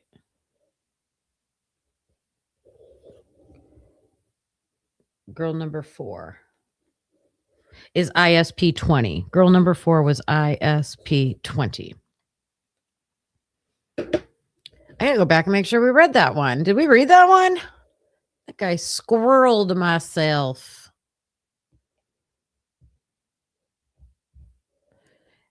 On page 61. Page 61. So I had 4 roommates of 1112. We looked inside the house at photos. We listened to the video of the 225. They did not come home at 2:30. We did not see anybody coming home at 2:30. And it's right here. We got names. Oh, we gotta look at this one real quick. I can't believe I missed one. You guys should have been yelling at me in the chat that I missed a roommate.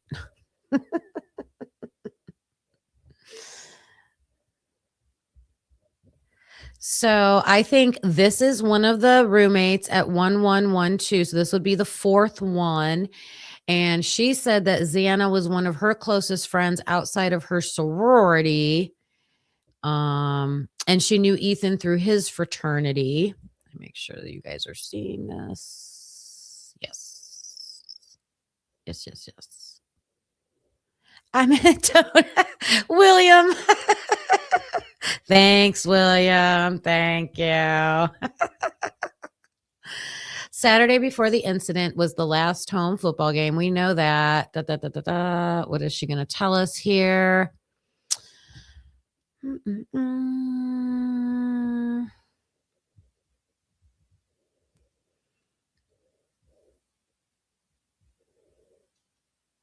Okay.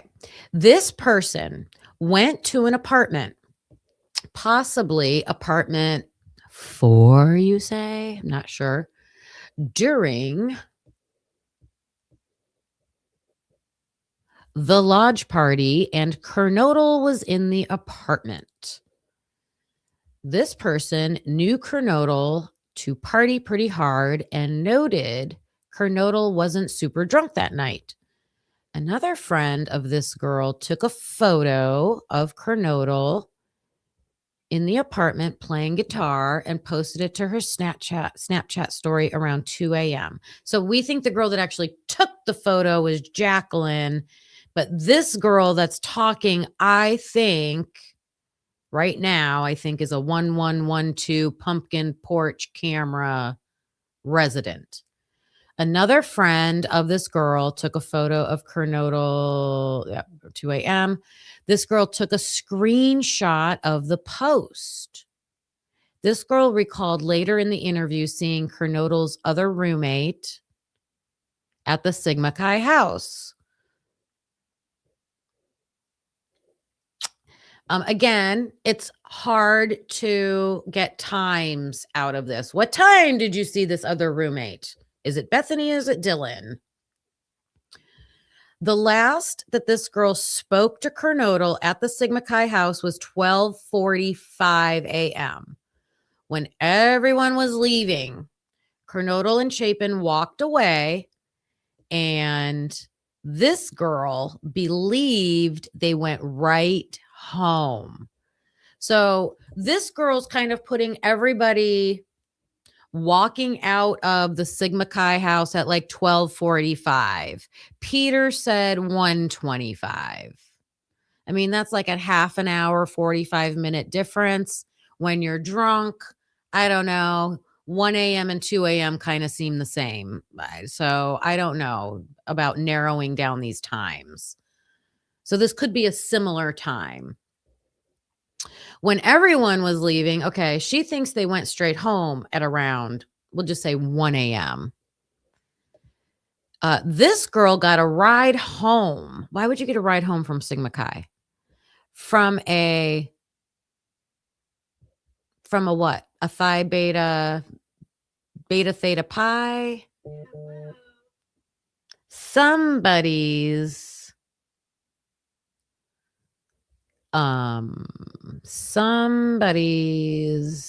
Sobro. No name. So we got a Sobro at approximately 2 a.m. This person said that the Sobro also picked Gonsalves and Mogan up from the grub truck. Yeah, I was telling you guys about this. I don't think I read it. and can be seen on the Grub Truck's live Twitch feed doing so. So we know Maddie and Kaylee get picked up supposedly by Eric. This person is saying that they got a ride home. Wait a minute. This is confusing. Blank got a ride home from a blank sober bro at approximately 2 a.m. Blank said blank also. So this is making it seem like a sober fraternity person picked up Kaylee and Maddie, not Eric Gower.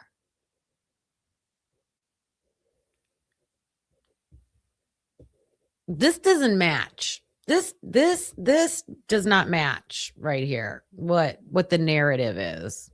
Who is this person? This person went home at the something house and was hanging out with some friends. The group went to the Beta Theta Pi house next door. Oh, this is why. Okay. I'm wondering if this is a 1112 girl. I don't know for sure, but I'm wondering that. And here's why, here's why I think it's not, because this is very long right here. This is a very long, unless if it says she went home at the King Road, I don't know, house. I don't know what this says.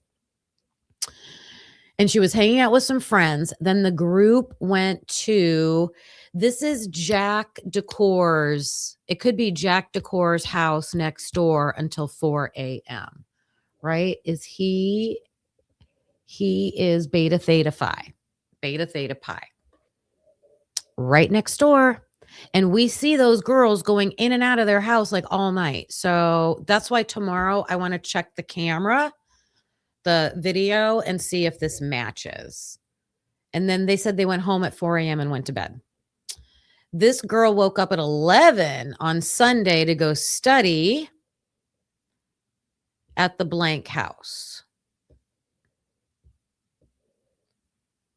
And this girl said that Kernodle and Chapin were not big drug people and said she had not seen them use drugs. And she stated Kernodle, we're not allowed to know. I don't know. Kernodle did something. Don't know. I wrote chicken here because I just had a feeling this boy that cut his hand on the chicken said that he went to some kind of like fraternity house. Jack D's house is a outhouse for his fraternity. And he said girls were there. These girls were going over there. They seem to be carrying like towels and stuff like that. And there's blood in Jack D's house. So this document right here, it's ISP number 4, and it's on page 20. No, I'm sorry. I apologize. It's ISP number 20, and it's on page 61. ISP number 20, and it's on page 61. There's some curious information in here. This person said that Kernodle's friend may know more about possible drama or conflict involving any of the victims. This person said that somebody may be a primary source of, I'm always saying that this is drugs. I don't know what else it would be, on the University of Idaho campus and dated Kernodle at some point. Maybe this is Mason Bagman. I don't know. This person had also been kicked out. We got to find, can we find out who got kicked out of the Delta Tau Delta fraternity? Probably in like 2021 would be my guess. That would be my guess. So I'm not sure if this girl is in that house or not. I might have to read it again to myself and look for those clues. But I think those are the 4 documents. Right now, I am believing that those are the 4. I don't know out of how many girls do you think live in that 1112 house? And I don't know if we have interviews from all of them. Hello, Dean A. It is so nice to see so many new names in here today. You guys are awesome. Moto, you think 3 people lived at that pumpkin house? Yeah, I'm thinking 5 to 6. I think there were like 5 or 6 bedrooms in there. So I thought it was curious today that we learned from one of these girls that, okay, Moto, and that's interesting. I don't know if you were in here earlier, but I have a feeling now. Oh, you think 2 guys live there? Ooh, ooh, ooh. Well, I read 4 documents. 3 of them, I'm pretty sure those are 3 girls that live there. The 4th one, not sure. But now I'm thinking that Zoe Wanenberg also lived there. I think she's one of the girls.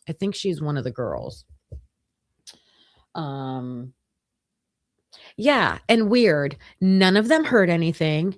None of them heard Murphy barking that whole night. They said nobody was partying there at the crime house. And they were all in one girl's bedroom. Why? Why were you all in one girl's bedroom? Why did you come home at 2 in the morning, leave at 3 in the morning, or however they were doing it, in and out, in and out, in and out?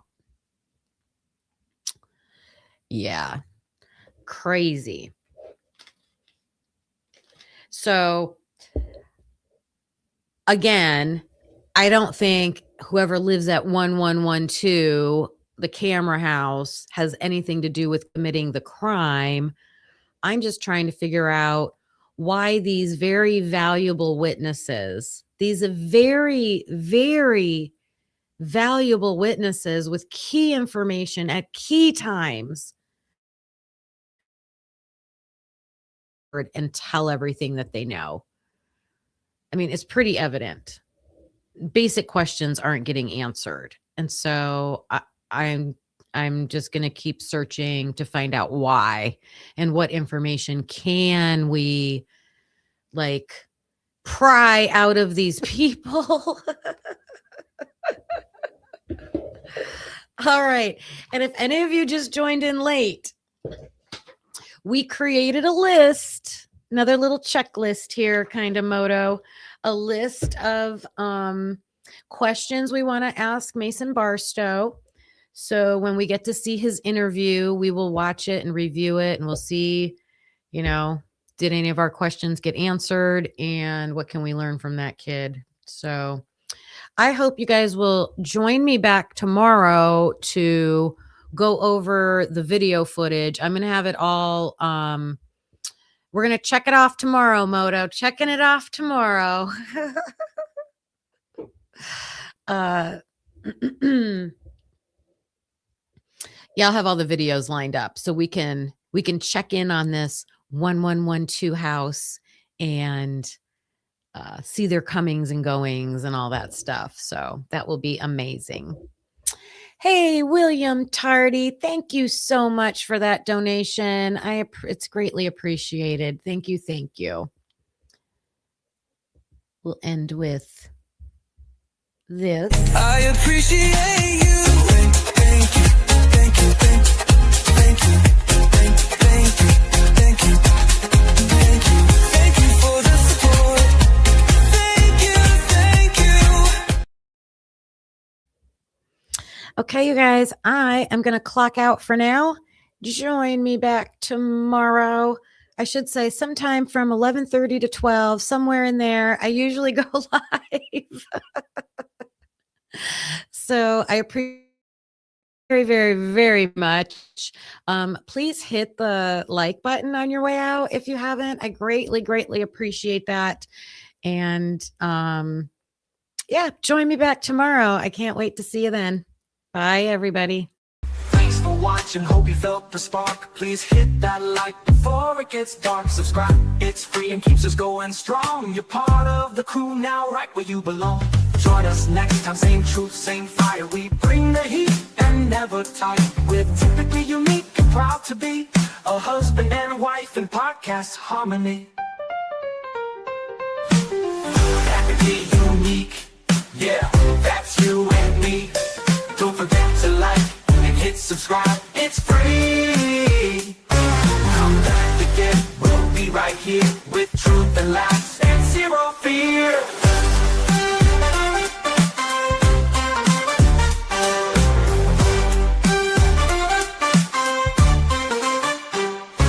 We don't always agree, but that's the show. One love, two minds, letting it flow. We dig deep with crack jokes, we call it like we see. If that's your vibe, you belong here with me. We don't always agree, but that's the show. One love, two minds, letting it flow. We dig deep with crack jokes, we call it like we see. If that's your vibe, you belong here with me. We don't always agree, but you felt the spark. Please hit that like before it gets dark. We dig deep with crack jokes, we call it like we see. If that's your vibe, you belong here with me. Thanks for watching, hope you felt the spark. Please hit that like before it gets dark. Please hit that like before it gets dark. It's free, it keeps us going strong. You're part of the crew now, right where you belong. Join us next time, same truth, same fire. We bring the heat and never tire. We're typically unique and proud to be a husband and wife and wild to be a husband and wife in podcast harmony. Yeah, that's you and me. Don't forget to like, hit subscribe, it's free. Come back again, we'll be right here with truth and laughs and zero fear.